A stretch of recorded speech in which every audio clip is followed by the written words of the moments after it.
أستغفر الله العظيم الذي لا إله إلا هو الحي القيوم وأتوب إليه. أستغفر الله العظيم الذي لا إله إلا هو الحي القيوم وأتوب إليه. اللهم صل وسلم وبارك على سيدنا محمد وعلى آله وصحبه في كل لمحة ونفس عدد ما وسعه علم الله. اللهم صل وسلم وبارك على سيدنا محمد وعلى آله وصحبه في كل لمحة ونفس عدد ما وسعه علم الله. اللهم صل وسلم وبارك على سيدنا محمد وعلى آله وصحبه في كل لمحة ونفس عدد ما وسعه علم الله. بسم الله ما شاء الله، بسم الله ما شاء الله، بسم الله ما شاء الله. وما لم يشاء لم يكن، لا حول ولا قوة إلا بالله العلي العظيم. لا حول ولا قوة إلا بالله العلي العظيم. لا حول ولا قوة إلا بالله العلي العظيم. اللهم ارحمنا بالقرآن واجعله لنا إماما ونورا وهدى ورحمة. اللهم ذكرنا منه ما نسينا، علمنا منه ما جهلنا، وارزقنا تلاوته آناء الليل وأطراف النهار، واجعله لنا حجة يا رب العالمين.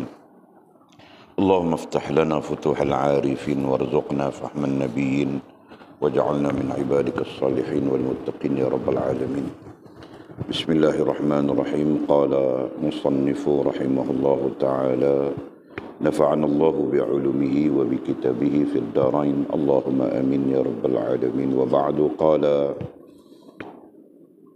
mungkin ada pertanyaan, bagaimana pula kamu mengatakan orang yang sampai ke taraf itu diberi ganjaran, sedangkan dia telah mencapai ke tingkat kerohanian yang tinggi dan termasuk dalam golongan abdal dan arifin, dan telah menjadi orang pilihan Allah, orang yang dikasihinya, orang yang diredainya, yang telah lenyap dari manusia dan dirinya sendiri, dari kemahuan dan keinginan sendiri. Segala gerak dan diamnya, segala tutur katanya dan lakuannya adalah dari Allah semata-mata.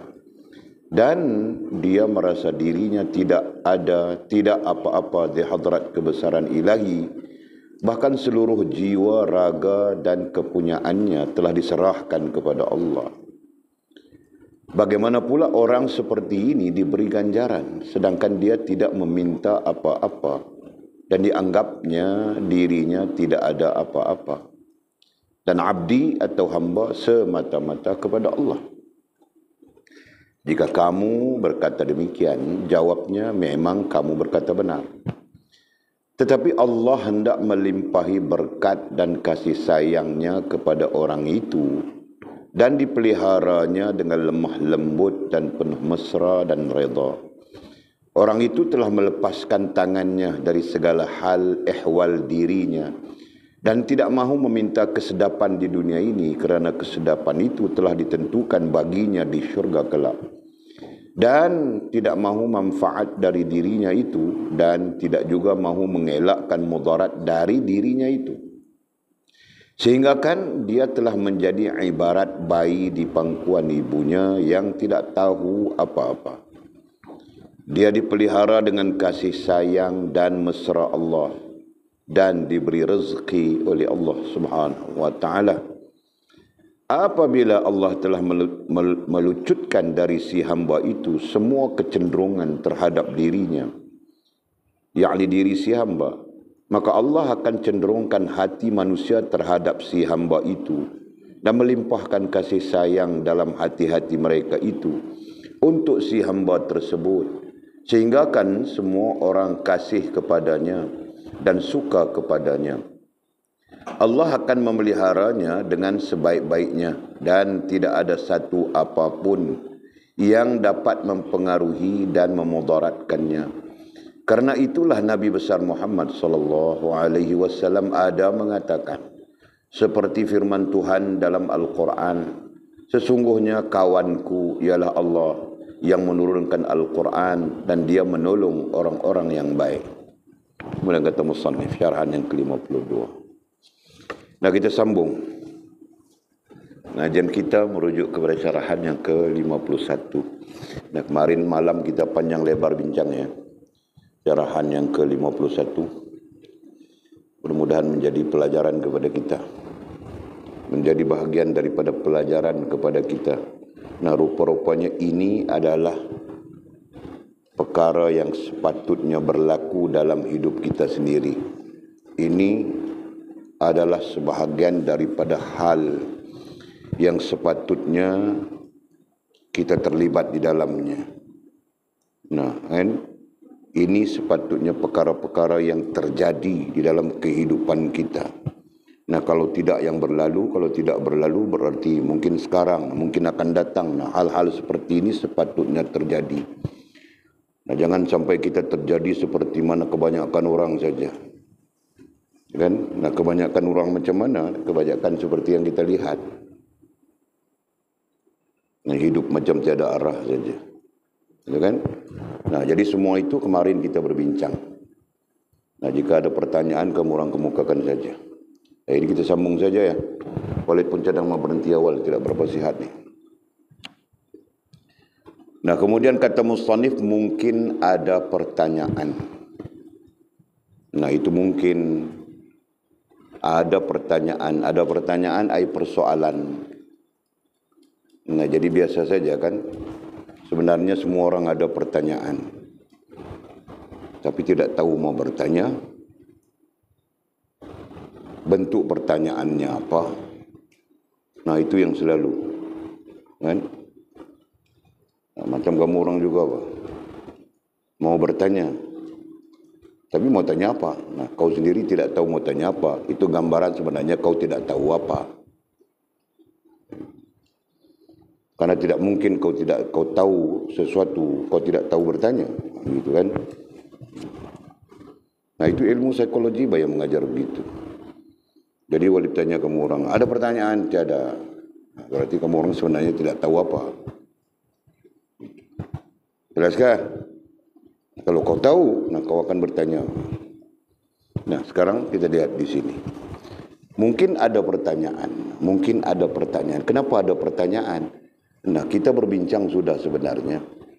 Kalau sudah orang itu menjadi ahlillah, orang itu sudah berada di kemuncak yang kita istilahkan apa? Sempurna hubungan dengan Allah. Nah, apa perlu lagi ganjaran? Nah, itu bentuknya. Apa perlu lagi dia ganjaran? Sedangkan dia berada di kemuncak sudah. Paham tak? Kenapa?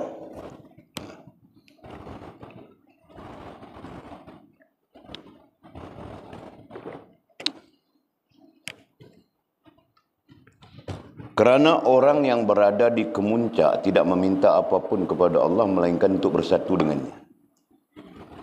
Paham tak? Sama macam orang bercinta juga. Kemuncaknya, dia mau bersatu saja. Itu yang bilang lautan api ku renangi. Laut Cina Selatan itu cross begitu saja. Kerana kemuncak. Paham tak, Jul? Jadi ketika kemuncak itu, dia tidak ada permintaan lagi, melainkan untuk bersatu. Bukan tidak ada keinginannya, tidak ada permintaan lagi, melainkan untuk bersatu. Paham tak? Semua orang tidak faham. Faham tak kau ini? Kemuncak percintaanmu. Nah, kau tidak ada permintaan dan si kau punya itu pun tidak ada permintaan. Melainkan dia mau bersatu dengan kau saja. Kau tahu kah itu? Faham tak? Nah, kerana dia mau bersatu dengan kau, mana boleh begitu, bah? Jom kita menikah dulu. Nah, itu. Faham tak? Jadi demikian juga dalam konsep bersatu yang kita gunakan istilahnya hampir itu ya dengan Allah Subhanahu wa taala. Nah, orang yang berada di kemuncak, nah berarti sempurna hubungannya dengan Allah. Dia tidak ada memikir yang lain, melainkan bersatu dengan Allah Subhanahu wa taala. Dan istilah bersatu itu yang kita bilang syubhah sebelumnya. Nah, maksudnya apa? Nah, lingkungan itu tadi, keredaan Allah, kasih sayang Allah, itu yang dia mau. Paham tak? Nah, tapi musannif kita Maulana Mursyid Abdul Qadir Jalani rahimahullahu taala dalam paragraf di awal sana dia menjelaskan tentang ganjaran. Nah, jadi persoalannya, apakah orang yang berada di kemuncak perlu kepada ganjaran? Nah, itu isunya. Paham tak? Sedangkan bukan di kemuncak saja, kita di awal pun kita tidak bertujuan ganjaran kan? Nah, itu doktrinnya. Itu pelajaran yang kita belajar dari awal kita, dari sekarang kita, tiada doktrin ganjaran. Betul kan? Yang ada hanya doktrin tujuan. Betul kah? Paham gak tuh? Nah, itu doktrin tujuan. Lillahi Rabbil Alamin adalah tujuan. Nah, bukan kau sembahyang untuk apa? Rantau. Nah, itu tujuan kan? Kau sembahyang untuk dapat bidadari kah? Kau sembahyang untuk apa mangkil? Untuk dapat surga kah? Nah, jadi kau mau ganjaran juga. Jadi bangkil salat dia mau ganjaran. Ganjaran itu apa yang kau mau? Itu bukan ganjaran, bah. Kau ini toeng kah kepala kau? Aduh, letih ku gajar kau, bah. Kususun atur, kasih kemas begini, ini begini, ini begini. Kau masih lagi pusing-pusing saja. Macam mana mangkil? Yang itu bukan ganjaran, yang itu tujuan. Tujuan bukan ganjaran. Paham tak? Nah, jangan kasih silap bah mangkil. Aduh. Masya Allah, siapa yang menzalimi kucing ini?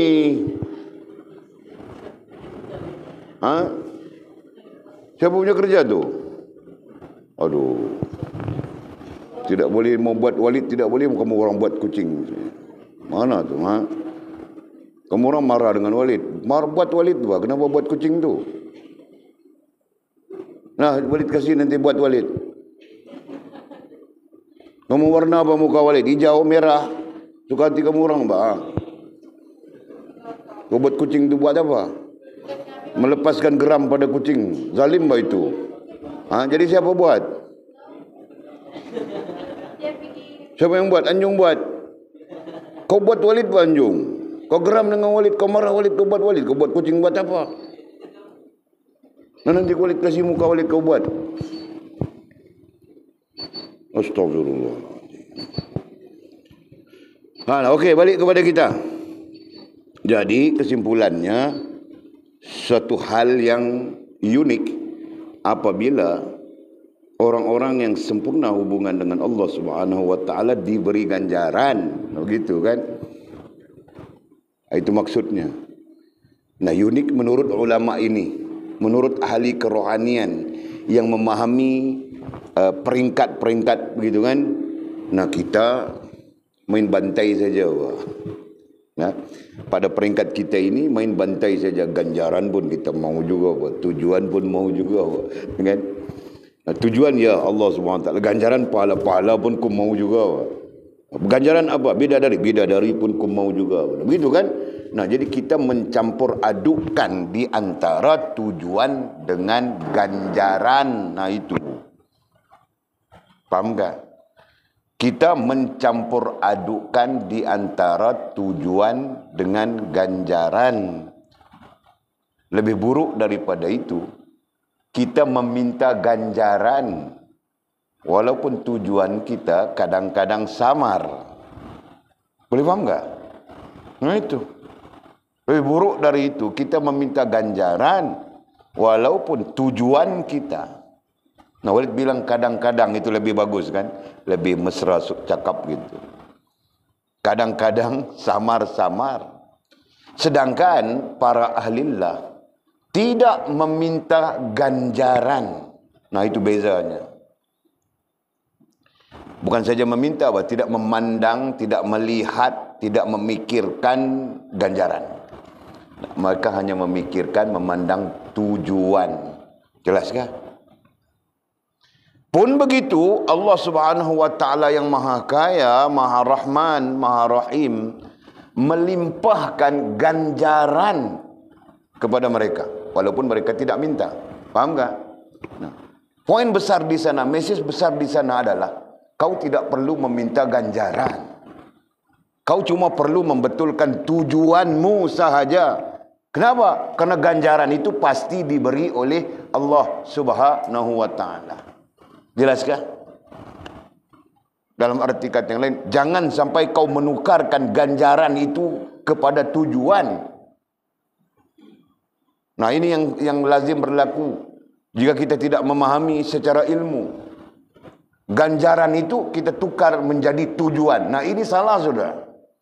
Paham enggak? Nah, kau sembahyang kerana syurga.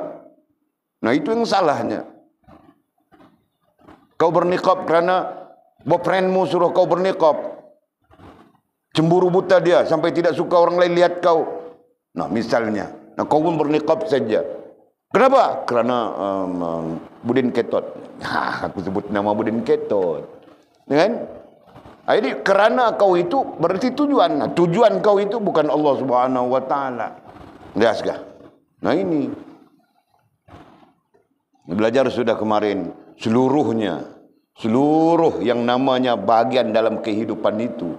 Nah, kita mau tujuannya Allah Subhanahu wa taala. Kan? Nah, Walid bilang ganjaran itu boleh, pahala boleh, minta syurga boleh, pahala boleh. Ya, itu untuk orang awam. Kita bukan posisi itu sudah. Ya kan? Nah, biar orang awam yang baru curi scrap kemarin dia curi scrap, ini hari dia mau jadi baik. Nah, dia sesuai bah kita kasih tahu dia pahala begitu begini. Paham kah? Nah, orang itu tidak tahu bah tujuan kah, ganjaran kah, apakah dia tidak tahu. Nah, kita yang sudah tahu, sudah boleh memisahkan makna. Nah, kita perlu menentukan apa yang menjadi tujuan kita, apa yang menjadi ganjaran. Itu perlu ditentukan. Jelaskah? Nah, ini pelajaran ini sebenarnya itu. Mesejnya itu.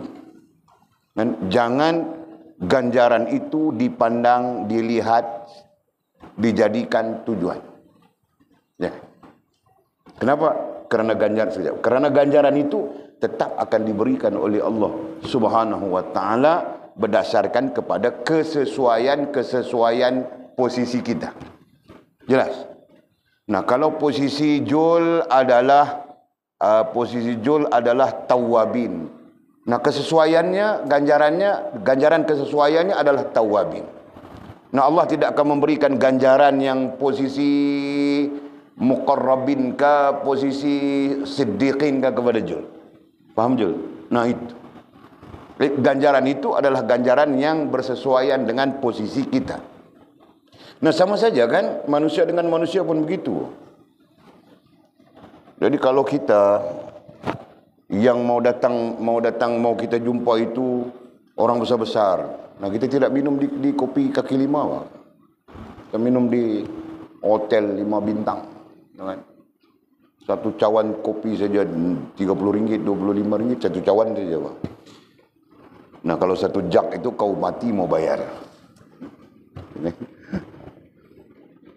Nah, kalau kawan kita itu biasa-biasa jumpa di kampung ini saja, Pak, kita minum kedai kopi saja kan? Satu cawan berapa kopi? RM1. Nah, satu cawan RM1 saja misalnya kan? Satu cawan RM1 saja. Kopi yang sama, kalau kopi itu dinisbahkan ganjaran, paham enggak? Kalau kopi itu dikaitkan dengan ganjaran. Nah, kopi yang sama minum cuma di kedai kaki lima, kopi yang sama juga minum di hotel 5 bintang. Paham enggak? Kalau kopi itu ganjaran, maka itulah kiasannya. Paham enggak? Nah, ganjaran itu sesuai dengan posisi kita. Cuma jangan jadikan dia tujuan. Boleh faham itu? Nah, itu saja fokusnya. Sila lagi.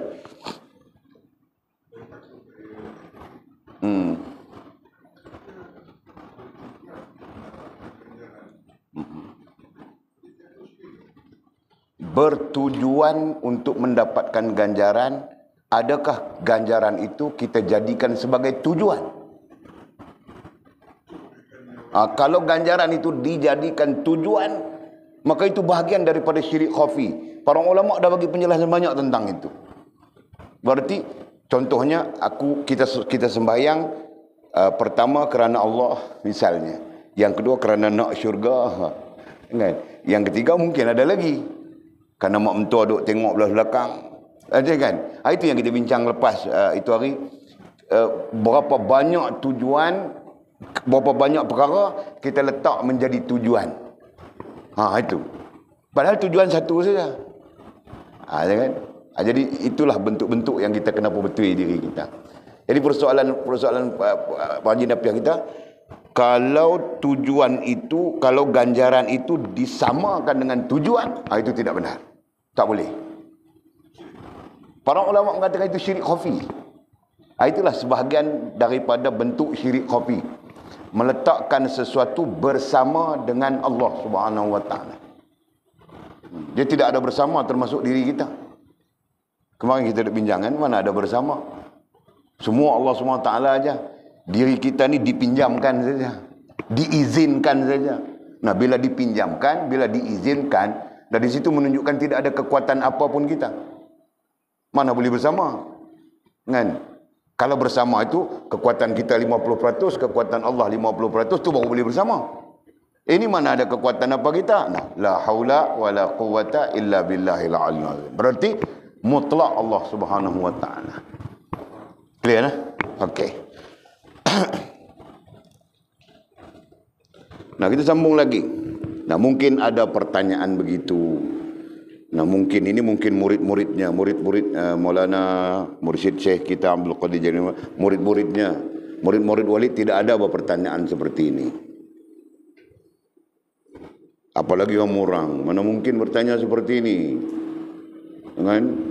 Nah, kalau Jul tiba-tiba mengeluarkan pertanyaan seperti ini, nah Walid akan keluarkan Jul daripada majlis umum kita. Jul perlu belajar majlis khusus, Pak. Paham tak? Tiba-tiba si Atul mengeluarkan pertanyaan seperti ini, nah Atul juga akan dikeluarkan daripada majlis umum. Nah, kita akan mulakan satu majlis khusus sudah. Faham tak? Nah, kenapa? Kerana pemikiran, akal, perasaan kamu orang melonjak sudah kepada satu posisi ruhaniyah yang betul. Faham tak? Tiba-tiba Mimi pun tanya juga apa soalan seperti ini. Mimi pun ku keluarkan juga. Nah, masuk kepada majlis khusus. Majlis khusus artinya pengajian yang lebih tinggi daripada yang kita sedang bincang. Faham tak? Nah, itu. Kau faham tak, Faz? Nah, tapi kamu orang belum sampai ya? Belum. Nah, ikut saja dulu. Ini sama saja kan? Bukan saja dalam bidang yang kita belajar. Dalam disiplin lain pun sama saja. Nah, kalau dia belajar fiqh, tiba-tiba dia mengemukakan persoalan ilat. Bukan sembahyang berapa rukunnya, rukun sembahyang bagaimana. Nah, tidak itu lagi. Ilatnya, ilat artinya alasan. Apa alasannya kita perlu begini. Nah, itu menunjukkan dia sudah advance. Dari sudut fiqahnya. Faham tak? Nah, ketika itu dia perlu masuk ke majlis lain. Dia tidak boleh masuk majlis umum yang sama level pikiran. Faham tak? Nah, sama saja kamu orang. Jelas tak? Jadi kita andaikan macam nanti kalau ada pertanyaan begini, kan? Okey. Jadi katanya, bagaimana pula kamu mengatakan orang yang sampai ke taraf itu, orang yang sampai ke taraf itu, taraf artinya maqamat, taraf ay maqamat, itu kita belajar sudah. Maqamat itu isim isyarah, yaitu sempurna hubungan. Yang lazim kita sebut taat kepada Allah itu dengan sempurna hubungan. Nah, bagaimana pula kamu mengatakan orang yang sampai ke taraf ai maqam itu ai sempurna hubungan dengan Allah Subhanahu wa taala diberi ganjaran. Nah, orang yang sempurna hubungan dengan Allah, nah bukankah tujuannya Allah, tujuannya semuanya Allah, dan sampai kepada sempurna sudah hubungan dengan Allah, berartinya tujuan sudah tercapai. Apa dia masih lagi diberikan ganjaran? Sedangkan dia telah mencapai ke tingkat kerohanian yang tinggi. Itu kita sebut tadi. Kan? Tujuannya adalah Allah, tercapai sudah. Dan dia pun berada di puncak, di tingkat kerohanian yang tinggi. Nah, tingkat kerohanian yang paling tinggi itu adalah sempurna hubungan dengan Allah Subhanahu wa taala. Nah, itu saja. Dan termasuk dalam golongan abdal, bahkan dia termasuk dalam golongan abdal dan arifin. Nah, dua istilah yang terkait rapat, abdal, arifin. Kadang-kadang ada orang tanya, kenapa abdal itu arifin? Nah, karena abdal itu orang yang arifin, dia tahu bah. Jika dia tidak tahu, mana mungkin dia berada di abdal. Faham tak? Dan tahu itu bah arifin. Okey. Dan telah menjadi orang pilihan Allah, bahkan menjadi orang pilihan Allah. Itu kita sebut semua sudah. Orang pilihan Allah. Orang yang dikasihinya, orang yang dikasihi Allah Subhanahu wa taala, orang yang diredainya, yang telah lenyap dari manusia, yang telah lenyap dari manusia ai bebas dari pengaruh makhluk dan benda. Kan? Yang telah lenyap dari manusia berarti bebas daripada pengaruh makhluk dan benda. Nah, dia tidak terikat bah. Mertua kah? Abang ipar kah? Siapa ipar kah? Awek kah? Apa kah? Nah, tidak terikat dia. Bebas dia daripada pengaruh makhluk dan benda. Makhluk yang namanya manusia tidak mampu menguasai akal dan hatinya. Tidak boleh menguasai akal dan hatinya. Makhluk yang namanya benda tidak boleh menguasai akal dan hatinya. Nah, tidak heran dia kita pakai iPhone kah? Apa phone kah? Ini kita pakai Vivo saja, tak atas meja saja semua hairan. Wah, dia pun mau beli itu juga. Itu orang panggil perak sekampung. Tahu tak? Nah, kita belum habis lagi rasa dan perasaan perak sekampung. Nah, tulis istilah itu. Perak, bukan berak, Jul. Kau berak. Perak sekampung. Orang bilang begitu. Perak sekampung. Nah, apa makna perak sekampung? Jakun pandai wah. Anjung pandai sudah. Istilah itu tidak orang gunakan. Walid seorang saja yang gunakan istilah itu, wah. Jakun. Kan? Jadi dia macam sesuatu benda itu dia rasa sangat hebat, bah. Nah, dia pun mau memiliki benda itu. Padahal orang tidak heran pun yang dia miliki itu. Faham tak? Nah, itu orang bilang perak sekampung. Atau jakun. Bukan dia ada apapun, bah. Dia beli reben. Dia pergi ke mana tidak tahu, bah. Dia beli reben. Reben pun dia beli dari mat Nigeria saja. Mat Nigeria, tahu tak? Mat Afrika.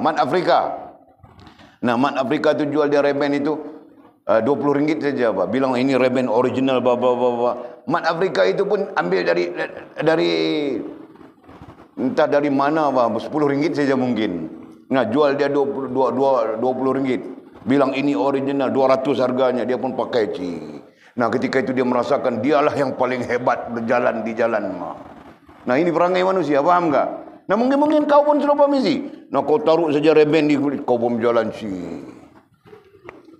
Paham tak? Nah, ini perangai. Nah, itu perak sekampung. Kadang-kadang dia rasa orang pandang dia rasa orang tengok dia rasa orang tunduk, orang tabik ke dia dan sebagainya. Nah, padahal orang tidak pandang pun, orang tidak peduli pun. Paham tak, Jul? Nah, itu. Nah, kalau kita ada perangai begitu, elok buang. Itu orang panggil perak sekampung. Nah, tidak kira lelaki perempuan. Perempuan pun perak sekampung juga, kau tahu tak? Mungkin perempuan lagi teruk perak sekampungnya. Nah, dia turun di satu kampung, bawa orang perhati saja dia, boh. Hebatnya aku ya. Aku ini macam apa? Macam star ya. Kan perak sekampung. Jangan ada itu. Itu yang maksudnya. Ulang tadi ya, yang telah lenyap dari manusia.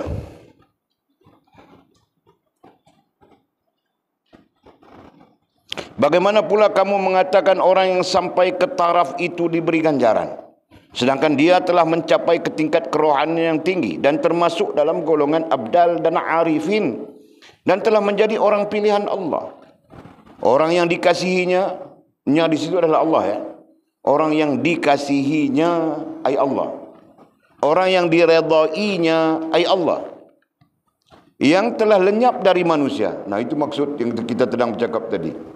Lenyap ay bebas dari pengaruh. Lenyap ay bebas dari pengaruh. Nah, bebas dia daripada pengaruh manusia dan benda. Nah, yang kita contohkan tadi tidak perak sekampung dia.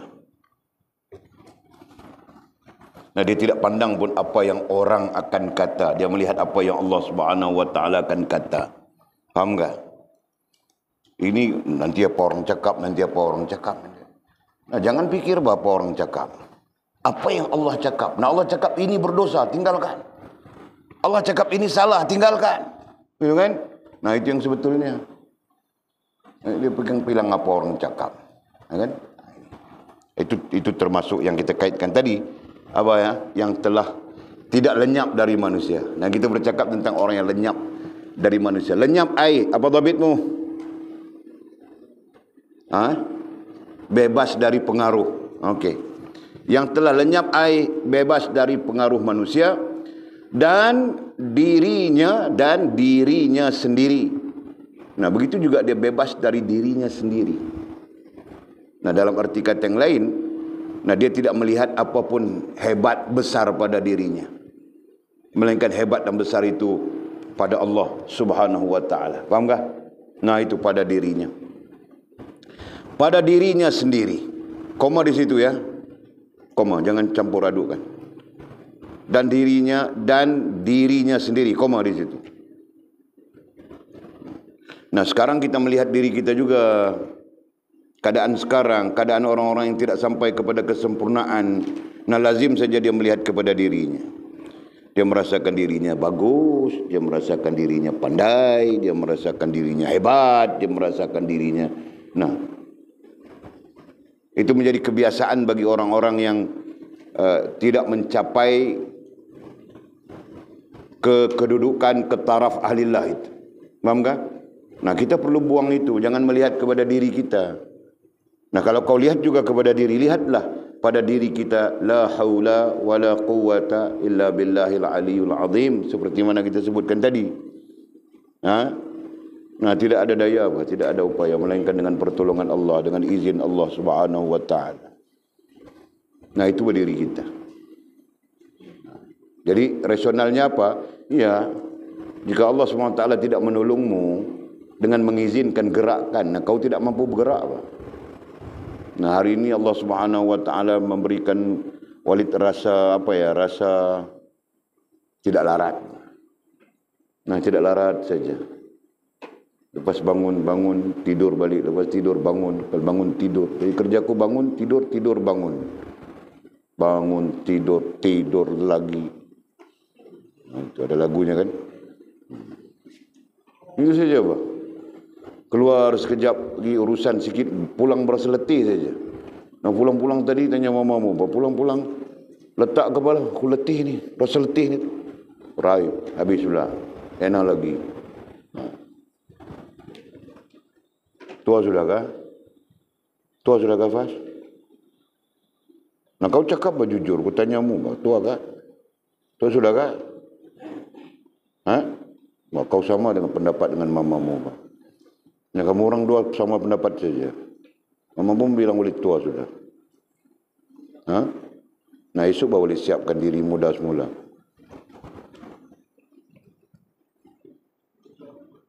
Jul, kau tolong beli make up untuk Walid Jul. Make up. Kau mau make up kasih muda semula. Muda dah. Jul kata bilang Walid muda, yang Faz bilang Walid tua sudah sama dengan mamanya.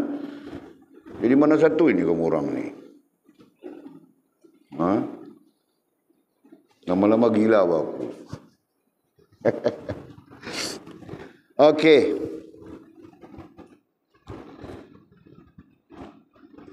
Dari kemahuan, bilang lanjutan tadi ya, dari kemahuan.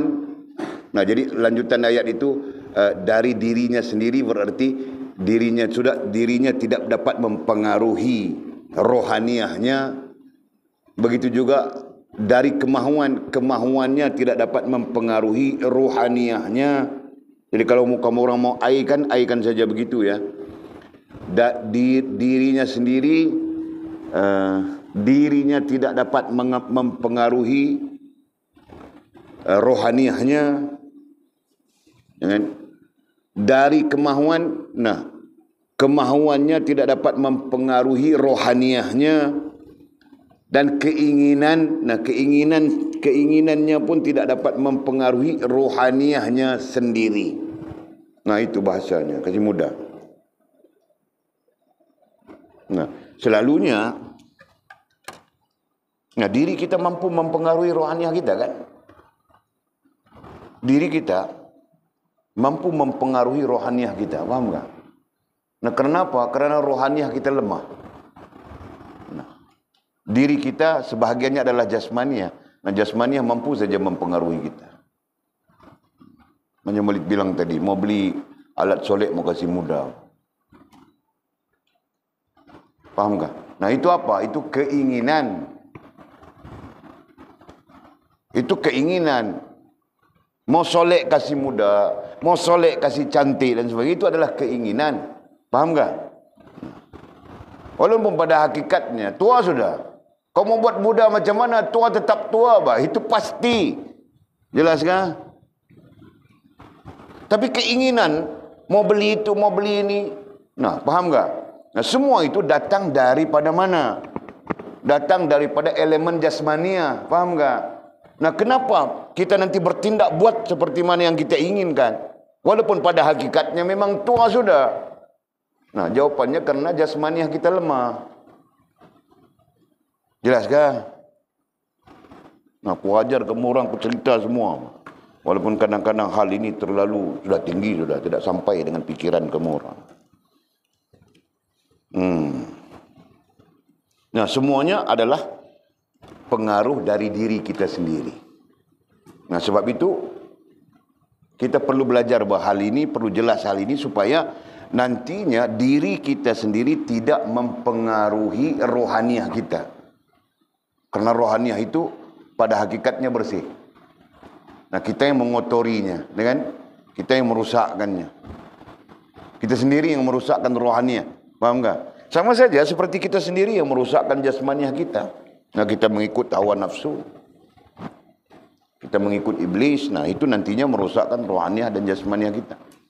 Nah, sisi lain, jika rohaniah kita bersih, nah jasmaniah kita pun akan perlu dibersihkan. Maksudnya begitu. Ataupun sekurang-kurangnya dia akan menurut rohaniah untuk bersih. Nah, bayangkan rohaniah kita lemah. Nah, ketika itu seringkali menunaikan permintaan jasmaniah kita. Paham tak? Rohaniah kita seringkali menunaikan permintaan jasmaniah kita. Jasmaniah kita bila tengok sesuatu yang baru, nah kita teringin. Kan? Nah, kebetulan ada duit pula sikit, wah dikirim mamak itu begini, nah beli saja. Padahal itu adalah permintaan jasmaniah kita. Rohaniah kita lemah, tunduk saja. Yang 3 hari kemudian menyesal, bos, silap sudah aku beli. Kalau aku tidak beli ini, bos, nah, dia menyesal. Nah, itu yang terjadi. Selalunya begitu, tahu tak? Sebab itu Walid kalau mau beli apa sekarang, Walid pikir.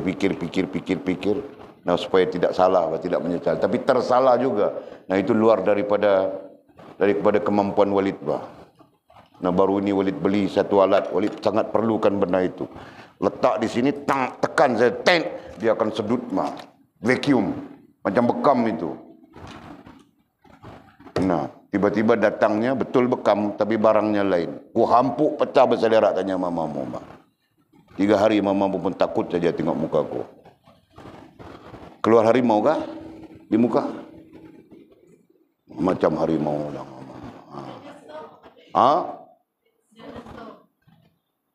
Dinosaur? Oh, lagi dahsyat. Nah, itu. Jadi bukan Walid tidak berhati-hati sudah. Dan melihatnya sebagai satu keperluan semata. Bukan menghubungkan kita dengan Allah, itu cerita lain. Perlu. Nah, tiba-tiba ditipu kena begitu. Kan? Nah, itu contoh. Jadi balik kepada isu kita tadi. Nah, kita kalau kaum orang nampak tadi ya, apa nama kita bilang strukturnya, sedar diri itu berada di posisi strukturnya, sedar diri kita. Nah, Walid sedar tua sudah aku. Nah, apa perlu aku beli makeup untuk memudahkan aku? Faham tak? Nah, Walid cerita tadi. Tua sudah aku. Kenapa aku mau beli makeup itu, makeup ini? Nah, untuk apa? Untuk kelihatan muda. Nah, tidak mungkin, Mbak. Untuk kelihatan muda itu mau ataupun bilang apa ya? Bilang permintaan keinginan jasmania. Paham tak? Mau kelihatan muda kah, mau muda kah, itu adalah keinginan jasmania. Nah, kita pakai perkataan keinginan. Nah, jika rohaniahku lemah, maka aku tunaikan permintaan jasmaniahku. Faham tak? Nah, aku beli tongkat Ali, Khatib Fatimah,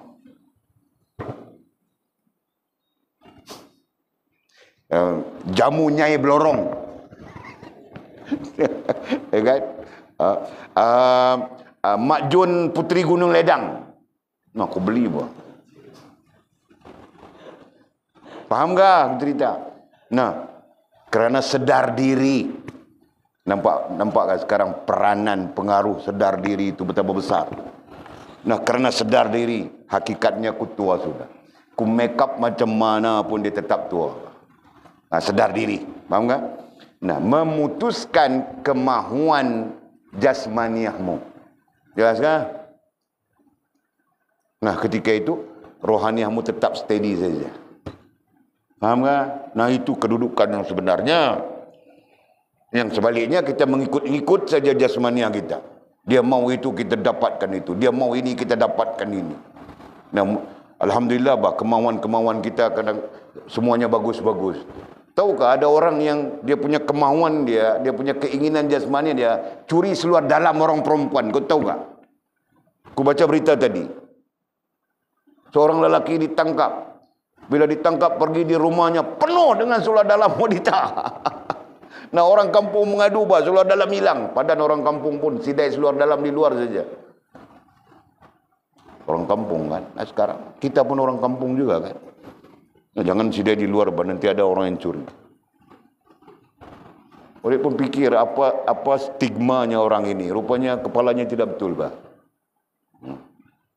Tapi tidak betul pun bahaya kan bangkil kan.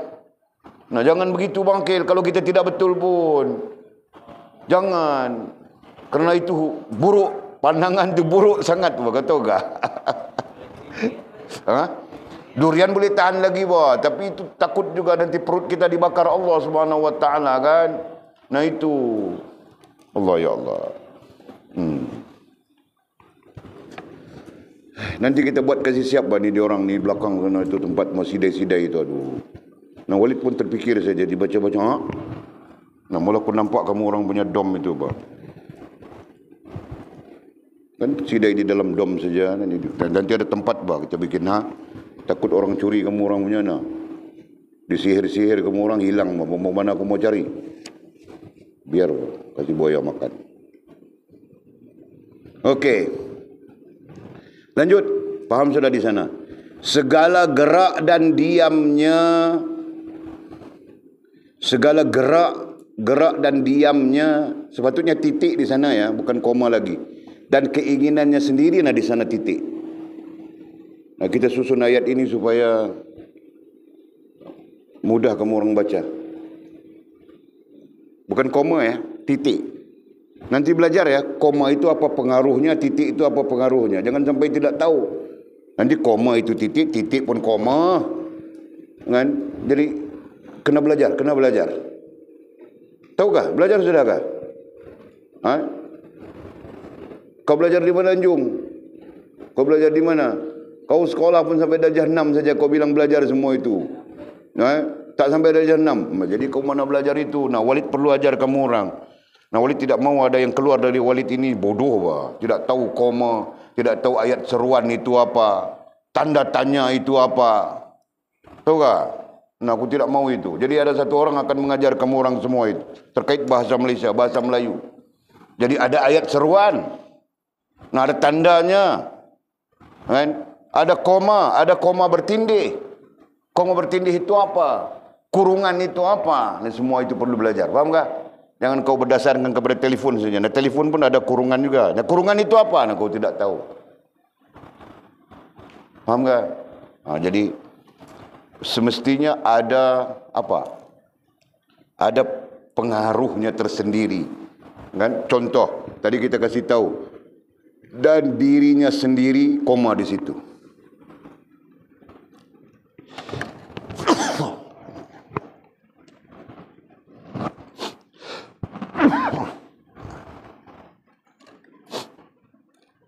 Okey?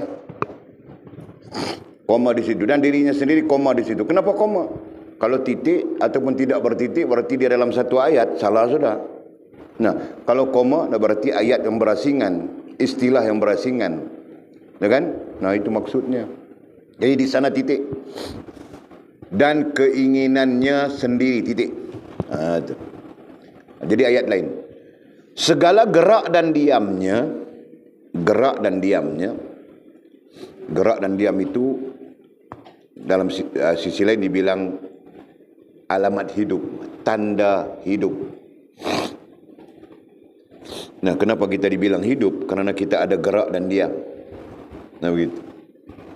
Nah, kenapa kita bilang kita hidup? Nah, Faz, kenapa kau bilang kau hidup?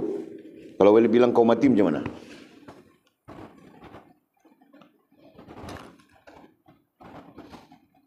Nah. Faham tak? Bolehkah boleh bilang Faz kau mati sudah? Tidak boleh. Kenapa? Apa? Sebab boleh datang sini. Nah, kenapa kau bilang kau hidup? Sebab ada?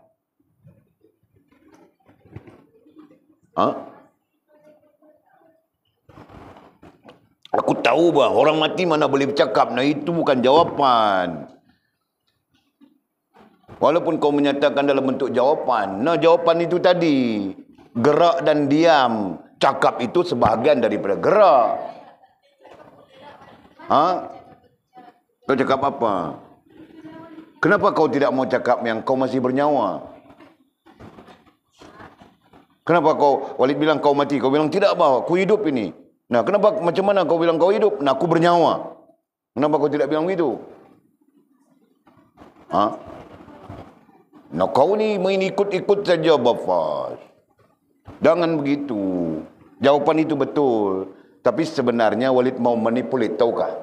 Mau menipu kamu orang sikit supaya kamu orang terbuka otak tu. Jangan macam jadi belacan semua otak kamu orang. Belacan pun bagus, kan? Jadi terbuka macam mana? Nah, selalu orang sebut tanda hidup tu kerana masih bernyawa. Nah, jika ditanya, kau tunjukkan nyawa kau? Nah, pening sudah. Kau tidak dapat tunjuk. Faham kan?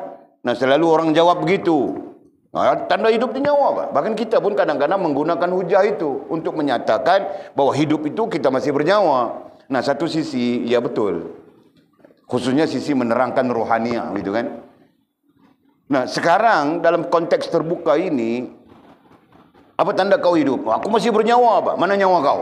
Nah, pening kita mau mencarinya, betul kan? Nah, sebab itu para ulama dia terkait khusus dengan ilmu balaghah pada dasarnya, terkait dengan mantik, terkait dengan mantik, ilmu mantik.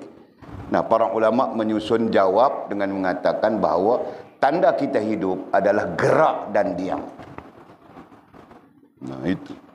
Jadi sebab itu boleh sebutkan tadi, gerak dan diam itu menjadi hujjah para ulama kita dalam membezakan hidup dan mati. Nah, dengan arti kata yang lain, yang hidup itu ada gerak dan diam. Yang mati itu cuma diam saja, tiada gerak sudah. Boleh faham tak? Nah, nanti kalau kita berjumpa dengan orang tepi jalan, nah, diam dia, gerak tiada sudah. Nah, mungkin mati sudah dia. Ya kan? Faham tak? Ya, jangan kau bilang nanti, Apa tanda kau hidup? Kau masih hidup. Kau mati sudah apa? Tidak, aku hidup apa? Apa kau kenapa? Aku masih bernyawa apa? Nah, mana nyawa kau? Kau tunjukkan nyawa kau sekarang. Nah, kau tidak boleh tunjuk nyawa. Berarti kau mati sudah. Nah, hujah aku begitu kan? Faham Jul? Nah, Jul, kau pun serupa. Nah, katakan kau jawab bahawa tanda aku hidup adalah masih bernyawa. Katakan Jul jawab begitu. Nah, mana nyawa kau? Tunjukkan padaku. Nyawa tidak boleh tunjuk. Kau nanti bilang begitu kan, bergaduh dengan dia. Tambah lagi yang tanya kau itu orang bodoh. Kalau orang cerdik itu lain. Kau faham tak Jul? Nah itu. Okey. Sambung. Segala gerak dan diamnya, segala tutur katanya dan lakuannya. Nya itu kamu orang tahu kah? Dhamir itu balik kepada siapa? Ganti nama itu. Segala gerak dan diamnya. Nah, orang yang sempurna hubungan dengan Allah Subhanahu Wa Taala kita bilang tadi. Kan orang yang sempurna hubungan dengan Allah, ataupun dalam awal syarah dia bilang orang yang taat dan patuh kepada Allah, kita pakai itu kan. Nah, orang yang sempurna hubungan dengan Allah. Segala gerak dan diamnya ai orang yang sempurna hubungan dengan Allah. Segala tutur katanya ai orang yang sempurna hubungan dengan Allah, dan lakuannya ai orang yang sempurna hubungan dengan Allah adalah dari Allah semata-mata. Semua itu dari Allah.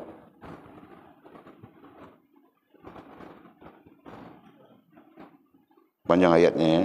Nah, semata-mata dari Allah semata-mata.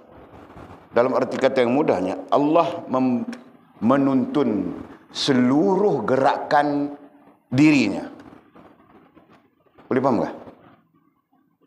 Seperti Allah menuntun baginda Nabi SAW. Nah, sama saja Allah menuntun sekalian manusia, sekalian hamba-hambanya yang beriman. Sama saja. Nah, Allah menuntun baginda Nabi sampai-sampai baginda Nabi tidak melakukan perkara-perkara yang salah. Nah, baginda Nabi maka diklasifikasikan dengan istilah maksum, itu kan? Dipelihara. Nah, siapa yang boleh menuntun, membimbing, meletakkan manusia terpelihara daripada dosa? Nah, Allah Subhanahu Wa Taala saja. Kita tidak mampu, Bang. Kita tidak punya daya dan upaya. Nah, Allah menuntun kita terpelihara daripada dosa. Gitu kan, Jul? Nah, kalau mau berdosa, banyak apa boleh berdosa. Di luar sana saja macam-macam dosa ada, manggil kan manggil. Nah, macam-macam. Nah, Allah menuntut kita duduk saja dalam pondok. Cuma boleh risau satu saja, berdosa dalam diam. Nah, istilah itu sangat mempengaruhi Walid. Dikeluarkan oleh rantau. Dengan sangat mempengaruhi, Walid fikir saja macam mana berdosa dalam diam. Nanti anak-anakku berdosa dalam diam macam mana. Nah, Walid fikir-fikir saja. Jadi Walid minta kamu orang jangan berdosa dalam diam. Nah, kalaupun mau berdosa kita terang-terangan saja. Kita anjurkan satu pesta ria di padang sana, Pak. Mabuk, tuhau. Apa yang mau mabuk kita letak sana, mau kah? Terang-terang saja. Nah, sebab pada Walid berdosa dalam diam itu lebih berbahaya kan, daripada berdosa terang-terangan. Nah, itu pandangan Walid, rasa begitu kan. Diam-diam berdosa, diam-diam berdosa, diam-diam berdosa. Jadi kamu orang jangan ada ya. Dan perempuan-perempuan ini jangan berdosa dalam diam ya. Takutlah kepada Allah Subhanahu Wa Taala.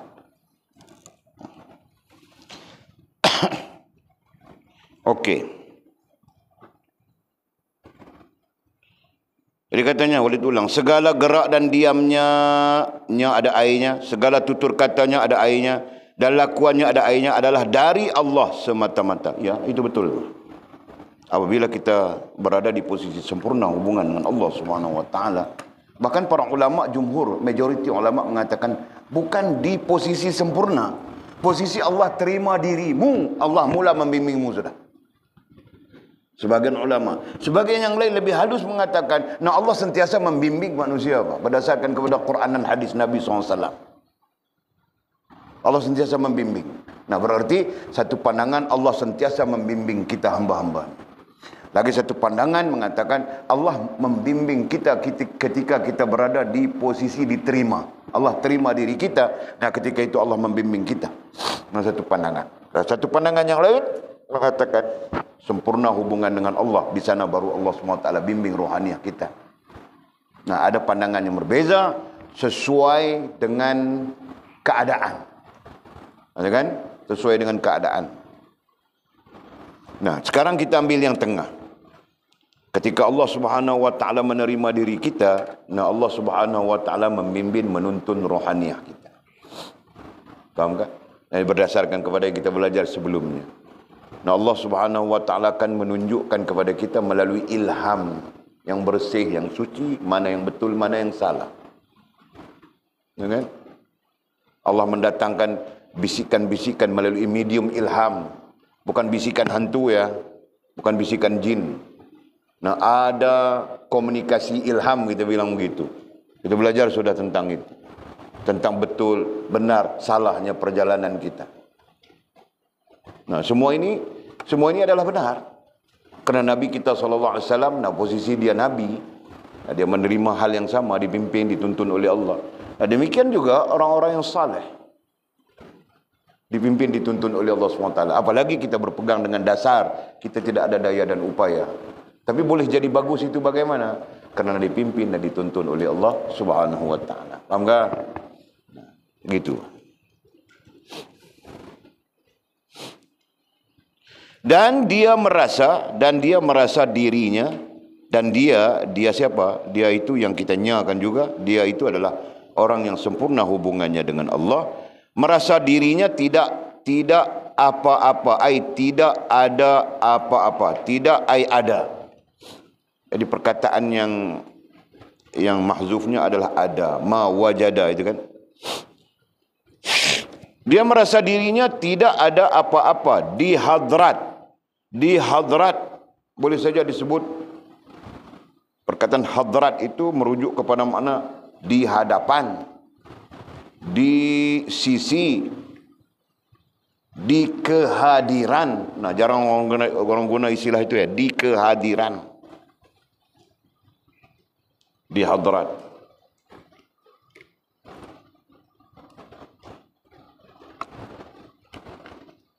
Nah orang kita jarang menggunakan istilah hadrat.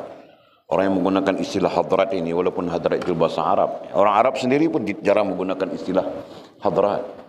Orang yang banyak menggunakan istilah hadrat ini adalah orang-orang sebelah Pakistan, sebelah India, kan? Pakistan, India ni bilang apa? Dalam peta bilang apa itu? Asia apa? Asia Tengah. Asia Tengah kan? Nah, Asia Tengah. Jadi orang-orang Asia Tengah. Kalau Arab itu Asia Timur. Asia Barat. Nah, Arab itu Asia Barat, kan? Jadi Pakistan, India ni apa? Asia Timur masih kan? Asia Tengah. South, Asia Selatan. Asia Selatan. Bolehlah Asia Selatan pun tak apalah. Asia Utara, Asia Tengah, Asia Selatan. Okey. Asia Timur belah sana, Arab. Jadi Asia Selatan ini banyak menggunakan perkataan hadrat. Kan? Jadi berarti perkataan hadrat ini bahasa Arab asalnya, tapi lebih berpengaruh dalam bahasa Urdu. Sebab itu kalau kita baca, contohnya apa ya? Fadilat Amal. Ada kitab Fadilat Amal yang dibaca oleh selepas sembahyang oleh sahabat-sahabat kita dalam jamaah tabligh. Nah, hadrat Maulana, hadrat Nabi, hadrat sahabat, hadrat itu adalah perkataan yang digunakan. Okay? Jadi boleh sebut, kena cerita juga dengan kamu orang supaya kamu orang mempunyai sekurang-kurangnya maklumat tentang hal ini dan tidaklah melihat sebagai sesuatu yang pelik. Nah, ada orang pelik. Kenapa ada orang ni sebut hadrat? Nah, dia pelik apa? Nah, kerana dia tidak tahu. Nah, sekarang tahu sudah. Okey? Nah, maknanya di hadapan kah, di sisi kah? Nah, itu saja. Katanya, dan dia merasa dirinya tidak ada apa-apa di hadrat, di hadapan, di sisi kebesaran ilahi. Nah, berarti dia penuh sedar sampai-sampai merasa. Nah, merasa itu kita belajar sudah, rasa dan perasaan, kan? Merasa dirinya tidak ada apa-apa di hadrat ilahi. Nah, itu kemuncak. Ya, merasa diri kita tidak ada apa-apa di hadarat Allah, itu kemuncak sebenarnya. Tinggal lagi rasa itu dibuat-buat atau memang rasa yang betul. Nah itu. Nah kalau dibuat-buat tidak ubah macam drama saja kan.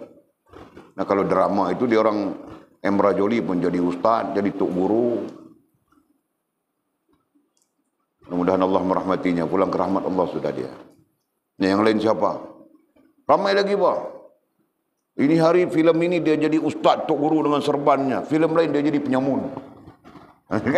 Nah, ini bukan drama yang kita bincangkan. Ini adalah sesuatu yang perlu kita sedar. Nah, di bawah kesedaran, di bawah kesedaran, sedar diri, yang kita tidak mempunyai apa-apa pun. Yang maha mempunyai segala sesuatu itu ialah Allah Subhanahu wa taala. Nah itu jelas kan? Nah, itu.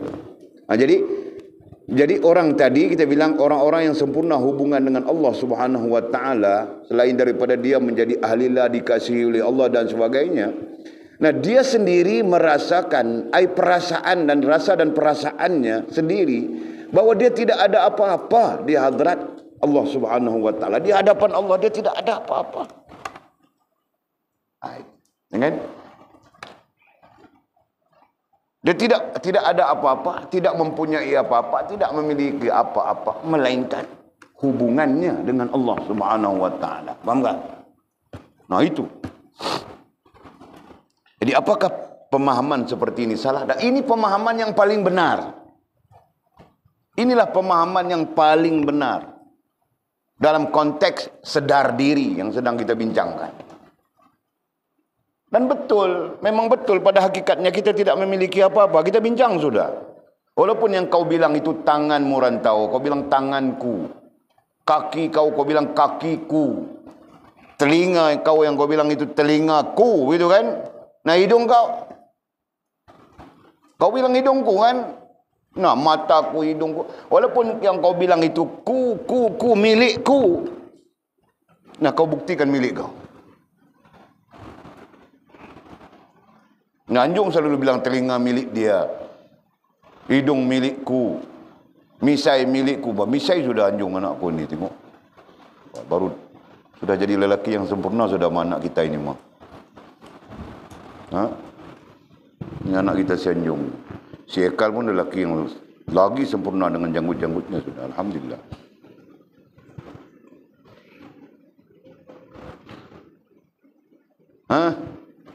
Bolehkah?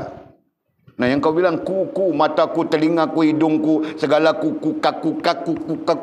Nah kau buktikan itu milikmu. Nah sekarang, bolehkah? Tidak boleh. Kenapa? Nah, bilang simfas, semuanya dipinjamkan oleh Allah Subhanahu wa taala kepadaku. Nah, kan? Nah. Dan termasuk bah itu diri kita ya. Kita bilang apa ya diri kita itu? Termasuk hal kita, nah hal pun dipinjamkan oleh Allah SWT pada kita. Nah malam ini Allah Subhanahu wa taala memberi hal apa? Hal majlis ilmu kepada kita. Allah mengambil masa dan menempelkan kita di hal majlis ilmu kita. Nah kita berada di sini. Paham tak? Ada orang yang bilang Walid tadi dia mau datang majlis ilmu kita malam ini. Maghrib dia mesti ada di sini. Dia tiada pun dia. Nah berarti Allah Subhanahu wa taala tidak menempelkan dia di dalam hal majlis ilmu kita. Paham tak? Nah begitu kiasan-kiasannya. Jelaskah? Jadi ada orang yang Allah tempelkan di hal keadaan yang bagus. Ada orang yang Allah tempelkan dia di hal keadaan yang tidak bagus dan sebagainya. Nah semua itu bersifat ujian ke atas kita. Faham tak? Nah yang dia berada di pasar malam, dia fikir macam mana mau keluar pasar malam ini segera. Mau hadir di majlis ilmu ni, ku dengar ni pumpang ini. Nah, contohnya begitu. Nah ikhtiarnya ya istilah kita ikhtiarnya keluar daripada lara kepada keluar dari pasar malam, jangan guna kecil, keluar daripada pasar malam, nah datang ke majlis ilmu itu dikira kebajikan oleh Allah Subhanahu wa taala. Faham kan? Nah sama saja. Nah begitu. Nah nanti yang lain pula dia fikir macam mana mau datang ke surau untuk sembahyang berjamaah ini. Nah ikhtiarnya itu diberi kebajikan oleh Allah Subhanahu wa taala. Nah artinya apa? Artinya seluruh kebajikan yang diberikan oleh Allah Subhanahu wa taala berdiri di atas ikhtiari hamba. Paham tak begitu? Nah jelas sudah ha? Nah Walid cakap ini jelas sudah. Untuk ilmu diri kita cukup sudah rasanya. Okey, sambung.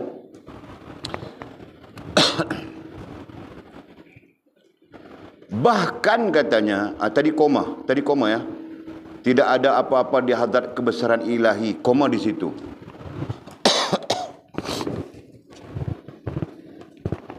Nah betul. Tidak ada apa-apa. Apapun kita tidak ada di hadrat ilahi. Nah kita guna saja di hadrat ilahi ialah Allah Subhanahu wa taala. Kata para ulama, ilahi adalah sirah mukhaffafah. Sirah lembut. Jadi ya ilahi bunyinya lembut kan? Begitu Pak. Jarang ya ilahi. Mana ada orang berdoa begitu? Nah kalau orang berdoa ya ilahi, lembut saja. Nah itu. Macam kau panggil kau punya coba Bangla itu. Kau dipanggil, kau panggil apa? Abang Bangla itu kau panggil apa? Kau panggil Bangladesh saja. Abang Bangladeshi. Nah gitu wah. Okey. Bahkan bahkan seluruh jiwa raga. Nah ini lagi satu istilah jarang kita guna ini, kan? Tapi tetap ada di dalam penulisan karya-karya ulama-ulama kita juga ada istilahnya kan. Nah bahkan seluruh jiwa raga. Ini pelik, tapi Walid ajar sudah kamu orang. Okey. Yang namanya jiwa itu ada 7 elemen, ajar sudah. Yang namanya raga itu adalah jasmaniah kita. Jasmaniah kita menjadi raga kepada jiwa. Maka dibilang jiwa raga. Jiwa raga itu adalah, maksudnya adalah rohaniah dan jasmaniah. Nah, sisi lain orang tidak sebut rohaniah dan jasmaniah, orang sebut jiwa raga. Nah, setengah orang dia tidak sebut rohaniah jasmaniah, dia tidak sebut jiwa raga, dia sebut zahir dan batin. Nah, hakikatnya sama saja.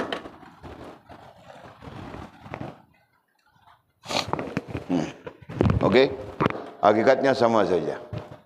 Nah, jiwa raga datang dengan istilah itu. Hakikatnya istilah jiwa raga itu sastra ya.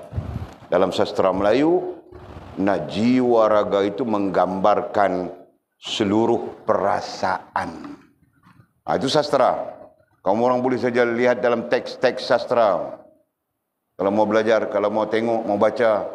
Nah, sastra pun penting kan? Sastra penting dalam dibilang apa? Ilmu penulisan ke, ilmu pemahaman kan? Sastra itu penting mah. Nah, Walid belajar sastra Arab banyak. Khususnya bila kita baca macam dulu kita belajar kitab-kitab kitab-kitab balaghah, nah kita banyak baca sastra. Walid kurang sastra Melayu. Jadi sebab itu kadang-kadang Walid punya Melayu lebih Melayu daripada Melayu yang Melayu. Nah, berapa kali Melayu di situ? Sampai-sampai yang Melayu itu pun tidak paham apa yang Walid melayukan. Kamu tahu tak? Okey. Bahkan seluruh jiwa raga. Nah, apa dhabit kamu orang? Rohaniah dan jasmaniah. Nah, itu senang. Jadi, rohaniah itu jiwa dan raganya adalah jasmaniah. Nah, paham sudah kan? Jadi, kalau tidak paham boleh tunjuk kasih paham lagi. Nah, ini Simizi. Ini Simizi. Nah, dia sengit sikit Pak Mizi sebab dia tengah pening kepala sekarang ni. Okey. Nah, Mizi ini dikatakan hidup kerana berdiri pada dia 7 elemen jiwa. Ya kan? 7 itu bersatu, 7 itu bilang jiwa. Itu ajar sudah kan? Nah, 7 elemen jiwa. 7 elemen jiwa. Nah, kemudian 7 elemen jiwa ini mau duduk di mana? Mau berada di mana? Nah, ada di tubuhnya, dalam dirinya. Nah, dirinya itulah yang kita bilang raga. Jadi berada di dalam jasmaniahnya. Nah, rohaniahnya begini, ini rohaniahnya, nah begini jasmaniahnya. Nah, ini jiwa dan ini raga. Nah, jangan terkejut, Pak. Karena itu adalah istilah biasa saja. Raga, tempat diisi sesuatu kan. Nah, raga. Nah, ketika itu jasad mizi ini, jasmaniah mizi menjadi raga, dan 7 elemen itu menjadi jiwa. Nah, hidup pada dia. Kan? Nah, kita takut short saja. 7 itu mungkin short salah satu. Macam mana? Nah, yang shortnya itu nomor 2. Waya putus sudah, waya putus. Jalan seluar pun tidak pakai wong. Itu kan. Nah, mungkin okey, yang ini, yang shortnya rasa dan perasaannya, short juga kan? Short saja rasa dan perasaan. Macam-macam dia boleh short. Okey.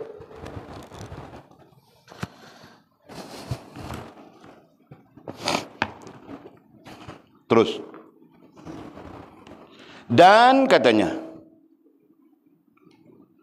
dan dia merasa dirinya tidak ada apa-apa di hadarat kebesaran ilahi. Bahkan tadi titiknya di situ, bahkan seluruh jiwa raga, air rohaniah dan jasmaniah, dan kepunyaannya, apa yang dia ada. Kepunyaannya merujuk kepada apa yang dia ada, dia miliki. Nah, mungkin ketika itu dia ada ilmu. Nah, ilmu itu pun, faham tak? Kan? Dan kepunyaannya, nah, kepunyaannya itu merujuk kepada apa yang dia miliki, apa yang dia sedang miliki. Nah, itu babitnya. Dan kepunyaannya apa yang dia sedang miliki. Sedang ya, bukan belum, bukan lepas. Itu kawaidnya, kaedahnya, metodnya menggunakan menggunakan metod nahu lah sebagai ukuran, metod hal sebagai ukuran. Nah, halnya bukan bukan selepas. Nah, selepas itu mungkin kita tidak ingat sudah. Bukan sebelum. Nah, sebelum itu tidak tahu, mungkin ya, mungkin tidak saja. Nah, sedang. Berarti apa yang kita sedang ada. Kan? Dan kepunyaannya artinya apa yang dia sedang miliki. Nah, itu termasuk ilmu. Nah, telah diserahkan kepada Allah Subhanahu wa taala. Telah diserahkan, dan dengan makna mudah adalah bergantung. Telah diserahkan, bergantung dengan Allah Subhanahu wa taala. Nah, ketika itu dia sendiri merasakan bahawa bukan ilmuku yang ku ada, itu adalah ilmu Allah. Kan? Nah, dia akan merasakan begitu. Apa yang ku miliki bukan milikku, milik Allah. Apa yang ada bukan milikku, milik Allah. Nah, begitu. Dan seluruhnya yang terkait dengan dirinya, nah, semua dirasakan pemiliknya adalah Allah Subhanahu wa taala. Dan ketika itu dirinya menjadi kosong. Faham kah? Nah, perlu begitu nanti. Ini rasa macam kita mengambil tempat Tuhan saja. Mengambil tempat Allah. Okey.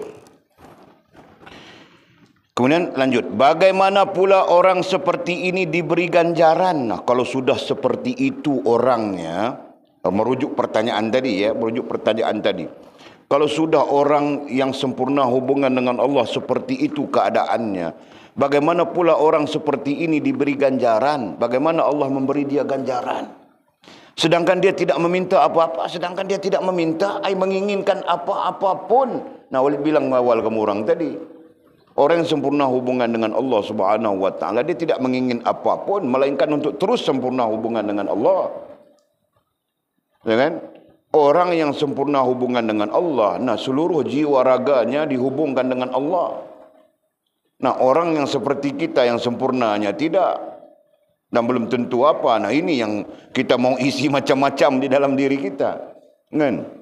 Mau meminta itu, inginkan ini. Okey, terus. Ini katanya, Bagaimana pula orang seperti ini? Nah, ini isim isyarah balik kepada orang yang sempurna hubungan tadi. Dengan jiwanya begitu begini kita sebut sudah. Diberi ganjaran oleh Allah. Sedangkan dia tidak meminta, ya. Karena orang yang sempurna hubungan dengan Allah, dia tidak akan meminta apa-apapun. Melainkan untuk terus sempurna hubungan dengan Allah. Dan dianggapnya dirinya bahkan jawabannya bahkan dianggapnya orang yang sempurna, orang yang tidak meminta-minta itu tadi, ya, orang yang sempurna hubungan dia tidak meminta-minta, bahkan dianggapnya dirinya tidak ada apa-apa. Nah, itu sudah tentu dia menganggap dirinya tidak ada apa-apa, tidak memiliki apapun. Dan selain daripada tidak memiliki apa, dan abdi atau hamba semata-mata kepada Allah.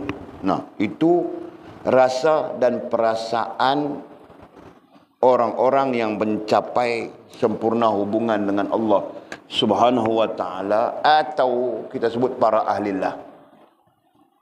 Nah, walaupun kitab kita pakai istilah ta'at secara umum saja. Nah, itu. Jadi apa beza rasa dan perasaan orang-orang yang sempurna hubungan dengan Allah atau para ahlillah ini dengan orang-orang biasa? Nah, jawapannya jauh lagi dengan bumi, Pak. Kan? Nah, orang-orang para ahlillah ini, orang-orang yang mencapai kesemuaan hubungan dengan Allah, nah perasaannya begitu. Dia tidak memiliki apa-apa. Semuanya milik Allah Subhanahu wa ta'ala. Nah, nanti implikasinya menyebabkan dia punya fokus adalah Allah.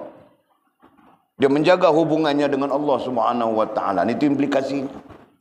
Berbanding dengan orang yang tidak orang biasa. Nah, jadi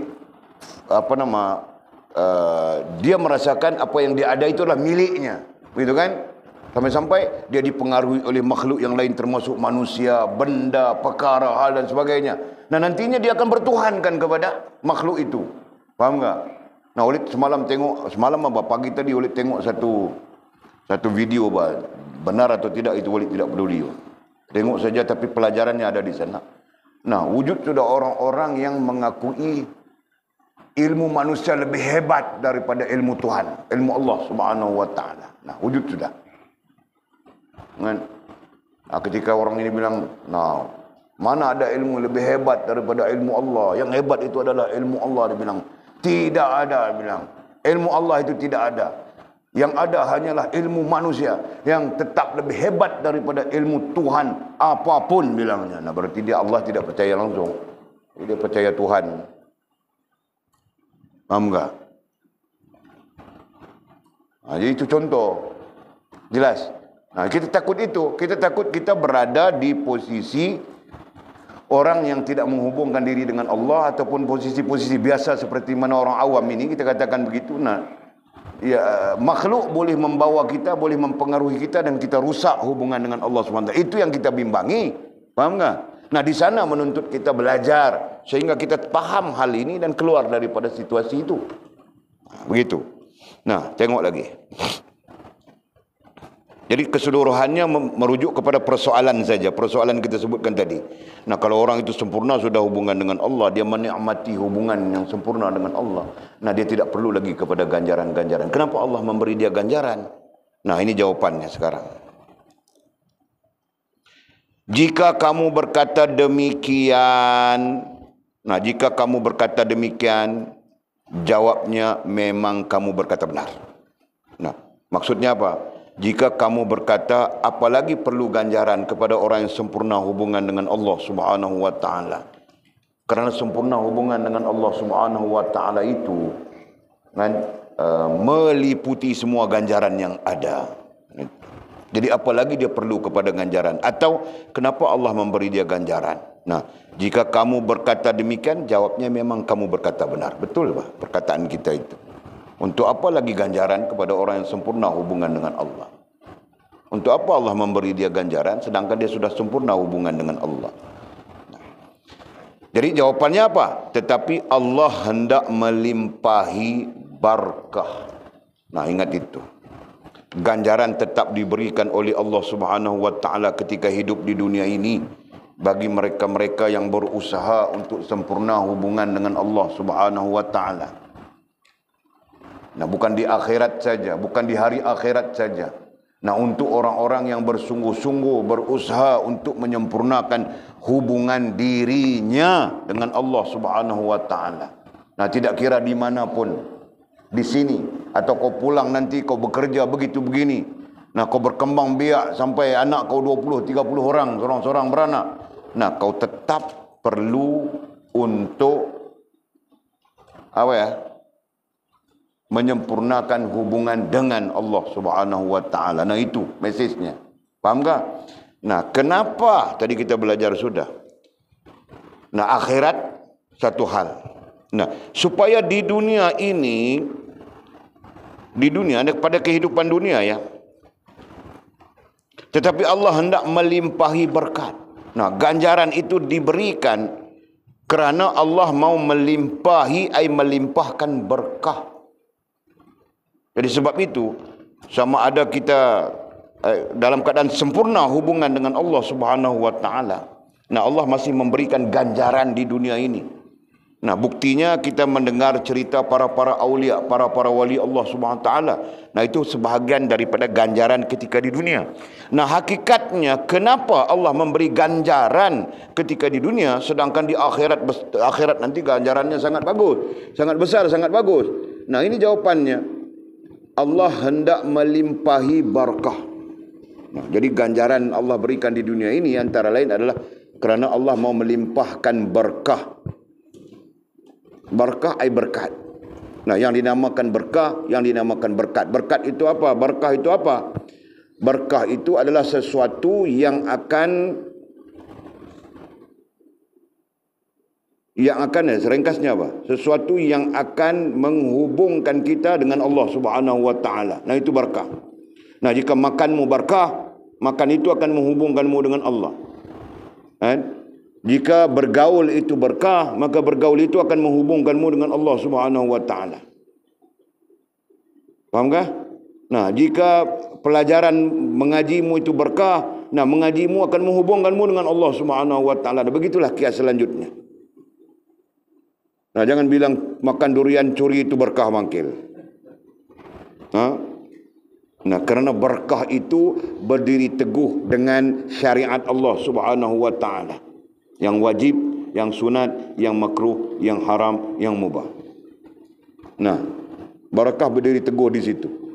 Nah, jangan kita pisahkan. Nah, walaupun manusia pandai-pandai saja pisahkan. Okey. Tetapi Allah hendak melimpahi berkah, sehingga berkah Allah SWT itu melimpah kepada orang-orang yang berhubungan dengan Allah. Nah, seperti kita bermula dengan kosong saja. Nah, kalau bilang kita sempurna sudahkah? Nah, jauh, masih jauh. Tapi kita harap keberkahan itu sedikit demi sedikit menghubungkan, mendekatkan kita dengan Allah SWT. Fahamkah begitu, Mizi? Nah, itu. Nah, barakah kita duduk belajar, barakah kita mendengar ilmu, barakah kita bersosialisasi, barakah kita berkhidmat begitu begini. Nah, ada satu sisi khidmat bilangnya. Barakah khidmat itu boleh menjadikan kita alim dan boleh mendekatkan kita dengan Allah Subhanahu wa taala. Faham tak? Nah, itu. Kemudian apa lagi? Allah melimpahi barakah dan kasih sayangnya kepada orang itu. Nah, ganjaran itu diberikan juga oleh Allah, meskipun para ahlillah atau orang sempurna hubungan ini tidak meminta, tidak menginginkan ganjaran, tapi diberikan oleh Allah Subhanahu wa taala kerana melimpahi berkah dan melimpahi kasih sayangnya kepada orang itu. Dan dipeliharanya, ini yang penting, dan dipeliharanya dengan makna Allah menjaga. Nah, itu yang penting. Dan dipeliharanya dijaga. Dengan maksud dipeliharanya itu Allah ya. Dipeliharanya. Nah, Allah memelihara menjaga. Menjaga siapa? Menjaga hamba-hambanya yang sempurna hubungan dengannya. Nah, kerana itu Allah memberikan ganjaran.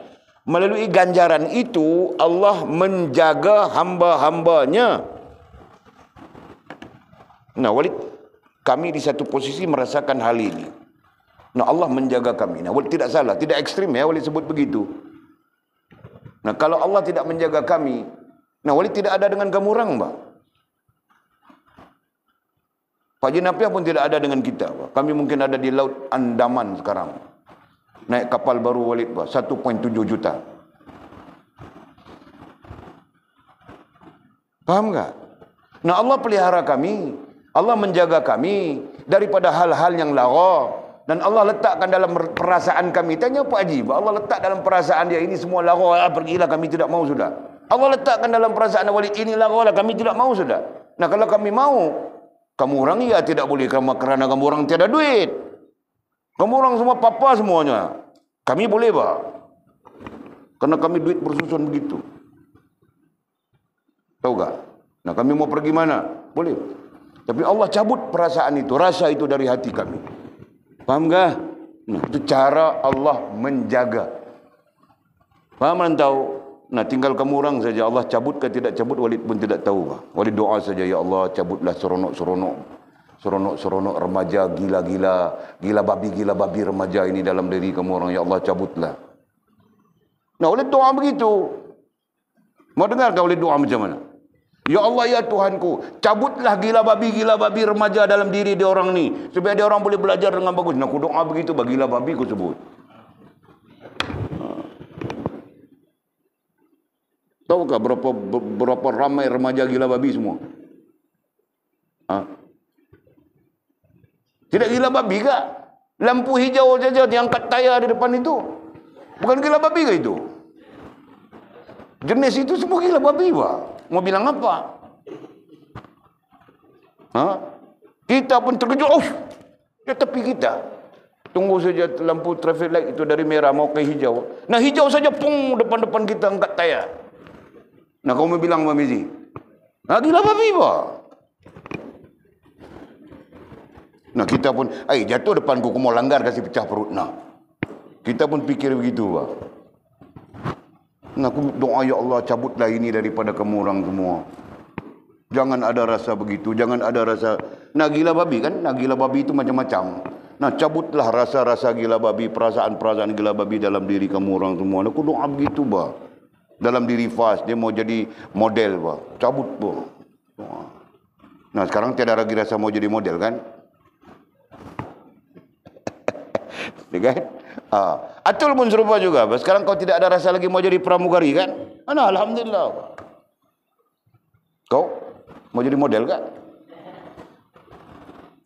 Jul kah? Siapa kamu jadi model itu hari? Model seluar dalam itu. Allah, ya Allah. Nah, sesungguhnya Walid doa begitu, Bang, untuk semua anak-anak, tidak kira anak murid, anak apa semua. Nah, Walid doa begitu, Bang. Cabutlah. Supaya kita dilimpahi barakah dan kita boleh berada dalam suasana belajar, mencari pengetahuan sebagus-bagusnya.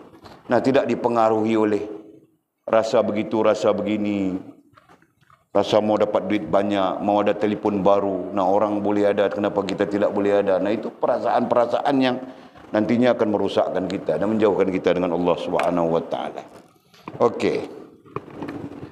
Nah, itu tujuannya. Jadi bilang, tetapi Allah melimpahi barakah dan kasih sayangnya kepada orang itu dan dipeliharanya, dijaganya. Allah jaga. Allah Maha menjaga. Nah, jika Allah SWT tidak menjaga kita, kamu orang tidak akan berada di majlis ilmu. Sama saja. Walid pun tidak akan mengajar kamu orang. Nah, Allah menjaga kita. Mudah-mudahan barakah ini melimpah terus. Amin ya rabbal alamin. Okey. Dan dipeliharanya, dijaganya dengan lemah lembut. Nah, itu yang perlu kamu orang perhati ya.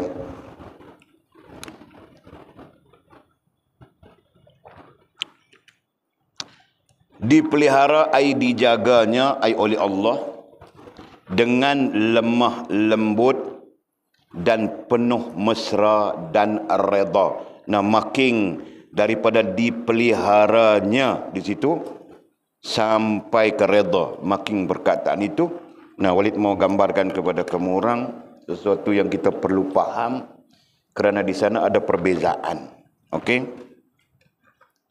Nah, isunya di sini terkait dengan Allah melayan hambanya. Nah, itu istilah. Nah, isu dipeliharanya dengan lemah lembut dan penuh mesra dan redha. Yang perkataan untuk kita mudah berbincang tentang ini adalah bagaimana Allah melayan hamba-hambanya. Nah itu tentang Allah melayan hamba. Nah, Walid mau cakap apa? Walid mau cakap Allah maha melayan hambanya dalam konteks yang umum. Allah maha melayan hambanya. Jadi sebab itu kau buat jahat pun Allah izinkan saja. Kan? Padahal kalau kita punya anak, nanti kau ada anak, nah anak kau buat jahat, bah. Dia minta pinjam duit, kau tidak kasih dia duit, bahkan. Nah, kau bagi penampar dulu, bah, kalau kau mau kasih pun, kan? Nah, begitu, bah. Kan? Tapi Allah Subhanahu Wa Taala maha melayan. Ya. Perkataan maha itu apa artinya?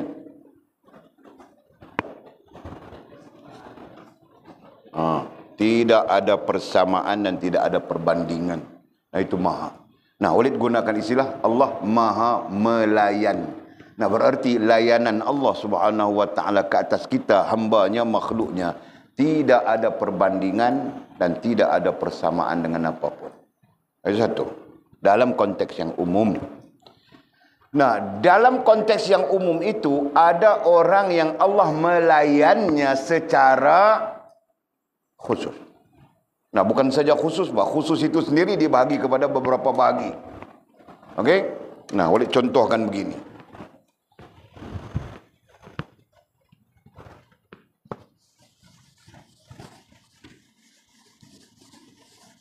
Nah, boleh contohkan begini. Ini adalah kehidupan dan di dalamnya makhluk. Nah, ini umum ya. Umum dan berarti layanan Allah SWT secara umum. Layanan. Ini kita bercakap tentang layanan ya. Layanan umum dari Allah. Nah, ini. Kan? Layanan umum daripada Allah. Nah, kita bilang tajuk kita di sini apa? Layanan Allah kepada makhluk. Dan makhluk yang kita maksudkan adalah manusia dan jin saja. Nah, kita tidak fokus kepada makhluk lain yang banyak. Nanti kau buat kalau semut macam mana, ular macam mana, babi macam mana. Nah, jenuh kau mau bercakap. Jadi kita umum saja. Nah, Allah maha melayan makhluknya. Pokok mendapat rezeki secara pokok. Tumbuh-tumbuhan. Haiwan mendapat rezeki secara haiwan. Bukan saja rezeki, bahkan seluruh halnya. Kau fikir kambing mau beranak macam mana? Kalau Allah SWT tidak melayannya. Kau faham tak? Nah, kambing pun bunting dia. Mabuk-mabuk ketom dia, pening-pening, begitu kambing pun. Kan? Kemudian beranak dia. Nah, semua itu dalam layanan Allah Subhanahu Wa Taala. Faham tak? Nah, bukan saja kambing yang kita lihat. Gajah, kerbau, semalam boleh tengok apa? Zirafah. Kan? Macam mana zirafah beranak? Nah, kita jangan beranak macam zirafah ya. Tahukah zirafah beranak macam mana? Nah, di kongkongnya juga itu, kongkong keluar gedebuk jatuh. Nah, jangan beranak begitu. Jul, kau jangan beranak begitu ya. Berak pun jangan begitu, apalagi beranak, kau tahu kah? Okey. Nah, jadi Allah melayan sekalian makhluknya. Itu termasuk jin. Jadi kita bilang yang nampak. Tadi haiwan kita bilang nampak, tumbuh-tumbuhan kita bilang nampak, betul kan? Nah, serangga, celah-celah serangga itu nampak. Nah, Allah melayan saja. Dan termasuk jin. Allah melayan juga makhluk yang nama jin. Allah melayan juga makhluk yang namanya malaikat dan sebagainya. Dan termasuklah makhluk yang sifatnya benda, langit, bumi dan sebagainya. Allah melayan saja.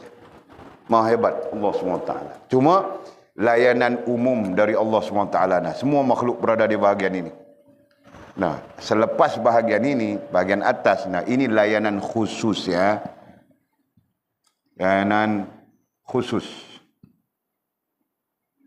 Allah Subhanahu Wa Taala kepada makhluk. Nah, layanan khusus di bahagian ini. Nah, yang khusus inilah kita bahagi kepada berapa? 4 kan? 3 ke 4? Khas,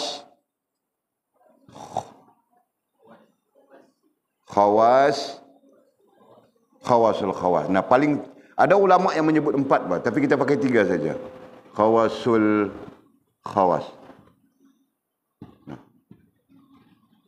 1, sorry. 1, 2, 3. Nah, boleh faham ke pandangan sebegini? Nah, jadi umum semua mendapat layanan Allah SWT. Dan makhluknya di sini yang bagus ke, yang tidak bagus ke, yang jahat ke, yang hantu ke, yang apa ke, dan semua mendapat layanan seperti mana biasa. Kenapa? Kerana di sinilah rahmannya Allah, rahimnya Allah Subhanahu wa taala. Maha Rahman, Maha Rahim bilangnya begitu. Dan orang-orang yang mendapat layanan khusus Allah SWT, selain daripada yang umum layanan khusus dapat, ni orang-orang yang khas, khawasul khawas. Ada 3 bahagi. Nah, kita cakap meliputi, menyeluruh. Kita bercakap menyeluruh, bukan satu-satu ya. Menyeluruh kita bercakap. Nah, mereka mendapat layanan secara khusus. Nah, layanan secara khusus itulah yang kita bilang latif. Latif. Istilah Arabnya latif ya. Latifun. Allah yang maha latif. Ya kan? Nah, di sini Allah yang maha rahman, Allah yang maha rahim. Nah, di sini Allah yang maha latif. Paham enggak? Berarti orang-orang khas, orang-orang khawas, orang-orang khawasul khawas menerima layanan Allah Subhanahu wa taala secara latif. Nah, itu satu isu yang menggambarkan perbezaan antara Rahman dan Rahim. Nah, silap walid. Rahim tidak ada. Ini berdasarkan kepada ulama tafsir. Rahman umumnya adalah Rahman. Sedangkan Rahim itu berdiri di antara Latif dan Rahman. Rahim itu berada di sini. Ini gambarannya, Rahim berada di sini. Nah, jadi antara. Nah, ketika manusia sedar diri mau kembali kepada Allah SWT, maka menaik dia. Ketika manusia sedar diri mau kembali kepada Allah SWT, maka menaik dia manusia. Nah, ketika dia naik, dia masuk dia berada di atas garis Rahim. Itu berbeza sudah. Macam kita cerita tadi ya. Nah, di sini ada orang yang taat, di sini ada orang yang maksiat, di sini ada macam-macam. Nah, yang sedar itu dia mau keluar daripada keadaan ini. Maka ketika dia mau keluar daripada keadaan ini, dia mendapat rahim Allah Subhanahu wa taala. Faham tak? Nah, bila dia keluar daripada keadaan ini, dia masuk ke dalam orang yang kita sebut khas tadi. Nah, dia masuk di sana, maka dia mendapat latif Allah Subhanahu wa taala. Nah, sila faham ke si betul? Boleh nampak kan? Tulis Melayu di sini ya. Jadi banyak tulisan. Nah.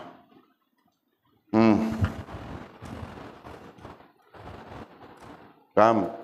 Nah, dalam umum kita berada dalam rahman Allah Subhanahu wa taala. Nah, itu India ke Cina ke kafir ke Buddha ke Tiam ke apa ke, nah dapat semuanya. Termasuk haiwan babi dapat semuanya.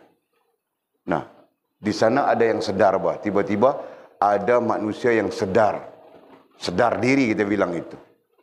Ada jin yang tiba-tiba sedar dirinya bahwa tidak boleh begini bagi kita, perlu kembali kepada Allah. Nah, ketika dia melangkah mau kembali kepada Allah, nah dia mendapat rahim. Faham tak? Nah, apabila dia sudah berada di dalam kelompok ahlillah, kelompok ahlillah bilangnya, kelompok ahlillah berarti kelompok manusia yang sudah ada hubungan dengan Allah Subhanahu wa taala. Nah, begitu. Nah, ketika itu dia akan berdepan dengan latif.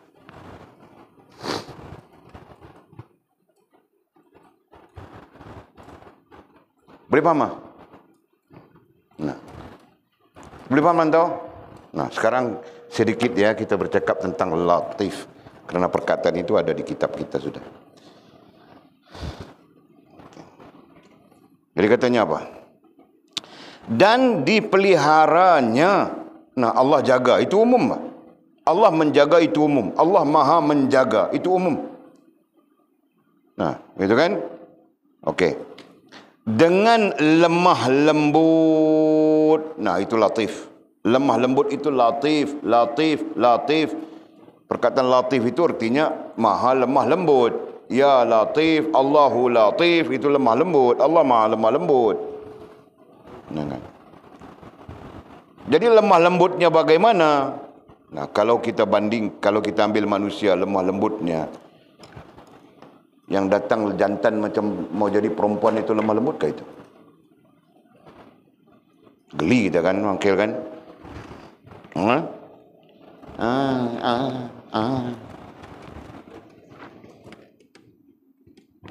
Adakah orang macam itu? Pernah tengok kah? Abang Saleh.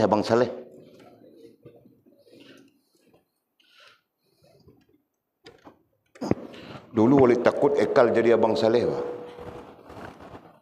Sebab Ekal pernah suka dengan buat bunga. Dulu Pak, masa kecil dia. Jadi karena Walid takut dia jadi macam itu, Walid ubah Pak strategi bagi dia jadi hero, bagi jadi lelaki Pak. Nah, sekarang dia jadi lelaki sejati Pak, Melayu terakhir.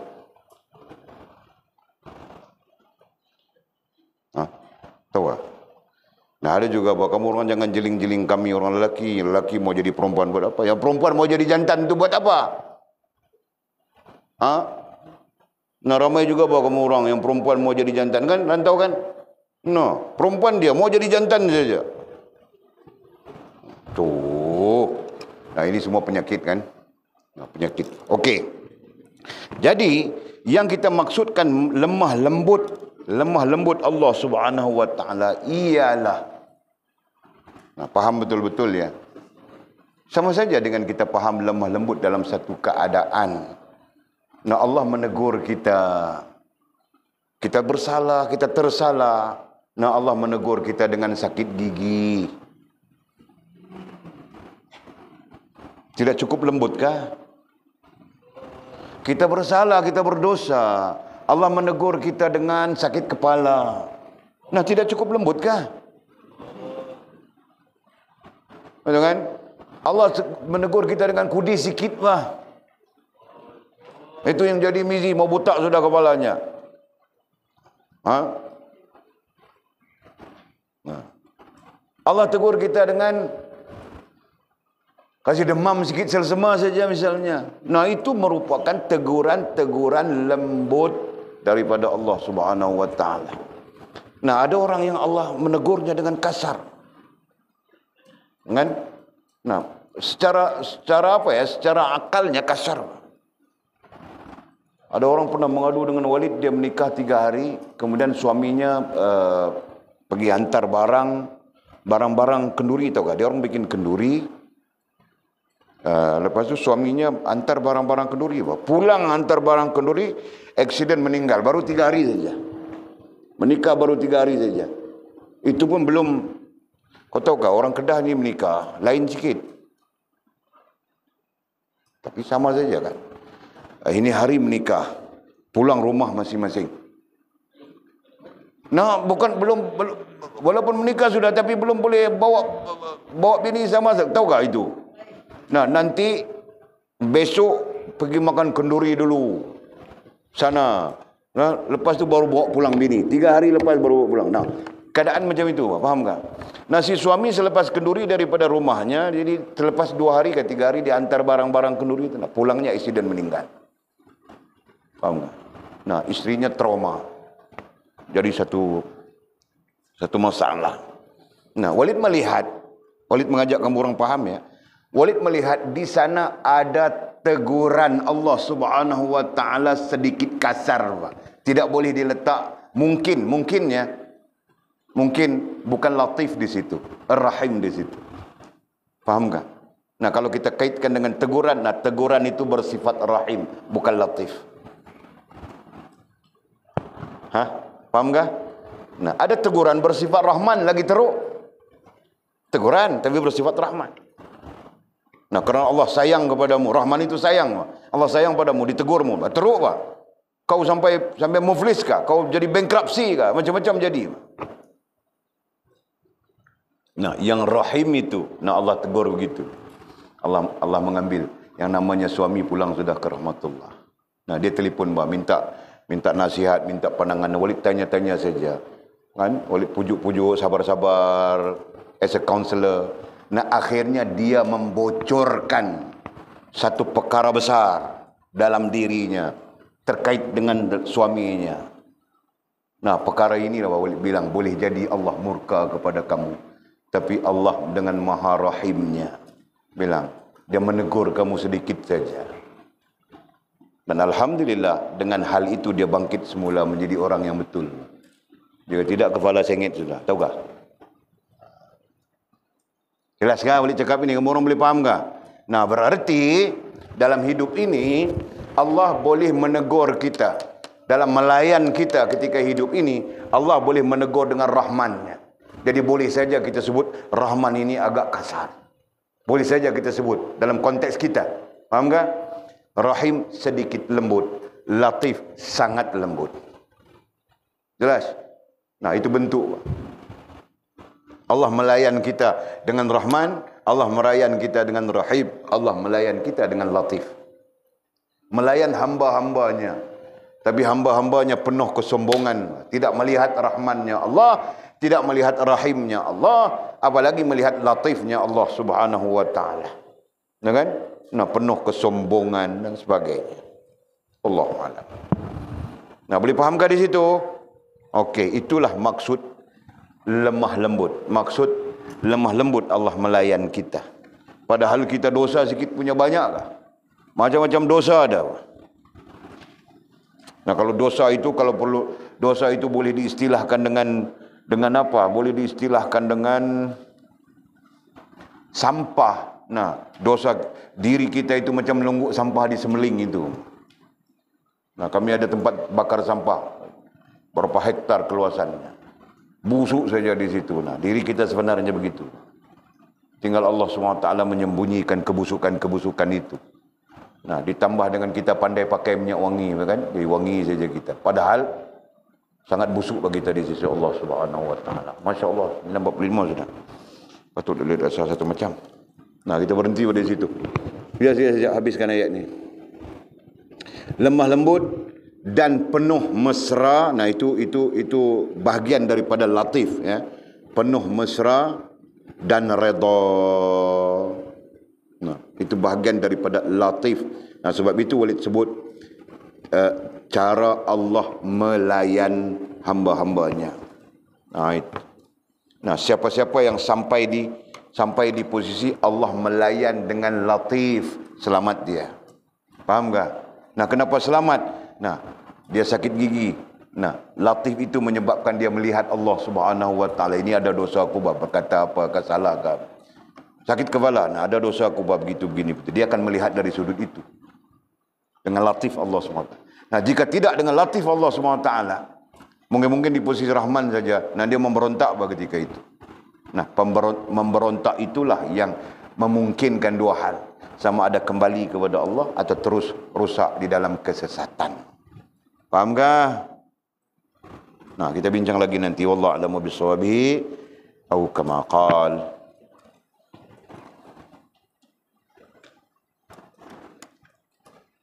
Nah, jangan tanya.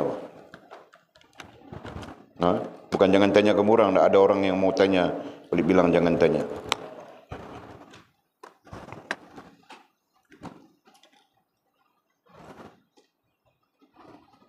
Ada soalan kah? Ya, sudah maju.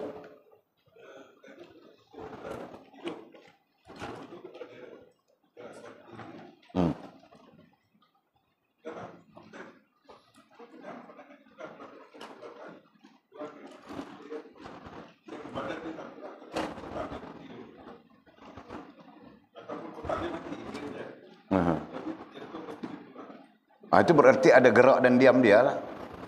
Bermakna ada gerakan, kan? Yang menggambarkan dia itu masih hidup. Sebab itu teori gerak dan diam ini, kita katakan teori gerak dan diam ini dipakai oleh Awasin, Ibn Sina dalam menentukan hidup dan mati. Dan teori itulah digunakan pakai oleh doktor-doktor perubatan sekarang ni pun. Kan? Jadi dia melihat dari sudut ada gerakan. Kalau masih ada gerakan, maka dia declare hidup. Macam brain dead. Brain dead tu dia declare hidup. Sebab dia masih ada gerakan. Apa gerakannya? Jantung. Yang lain habis semua dah.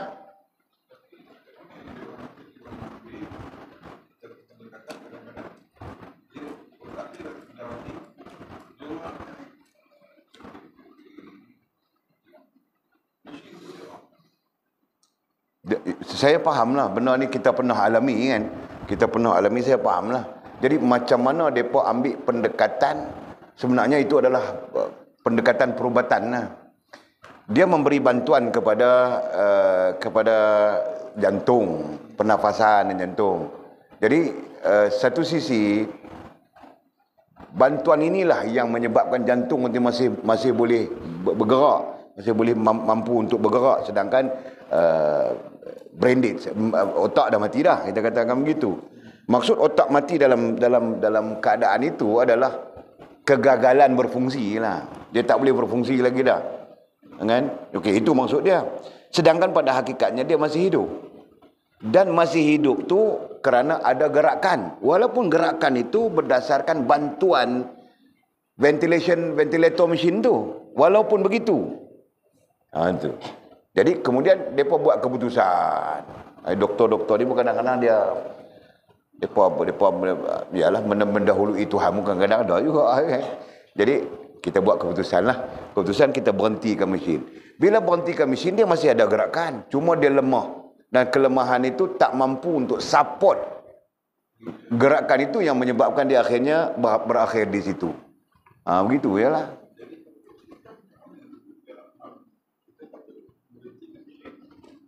Kalau saya tidak bersetuju.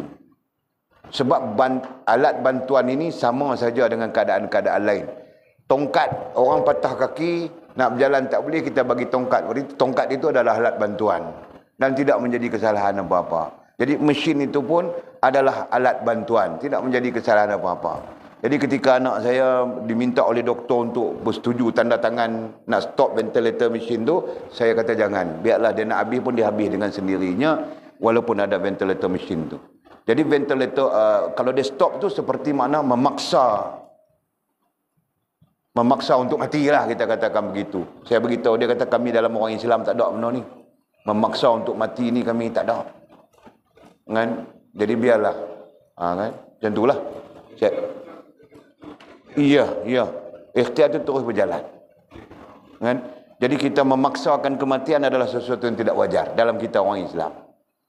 Jadi walaupun hakikatnya kematian itu Allah Subhanahu Wa Taala kan, tapi macam kita kata tongkat tadilah, kita nak suruh dia berjalan, tapi tongkat kita tak bagi, padahal tongkat itulah yang membantu dia sampai bila pun tak berjalan. Macam tu. Boleh clear no? Allah.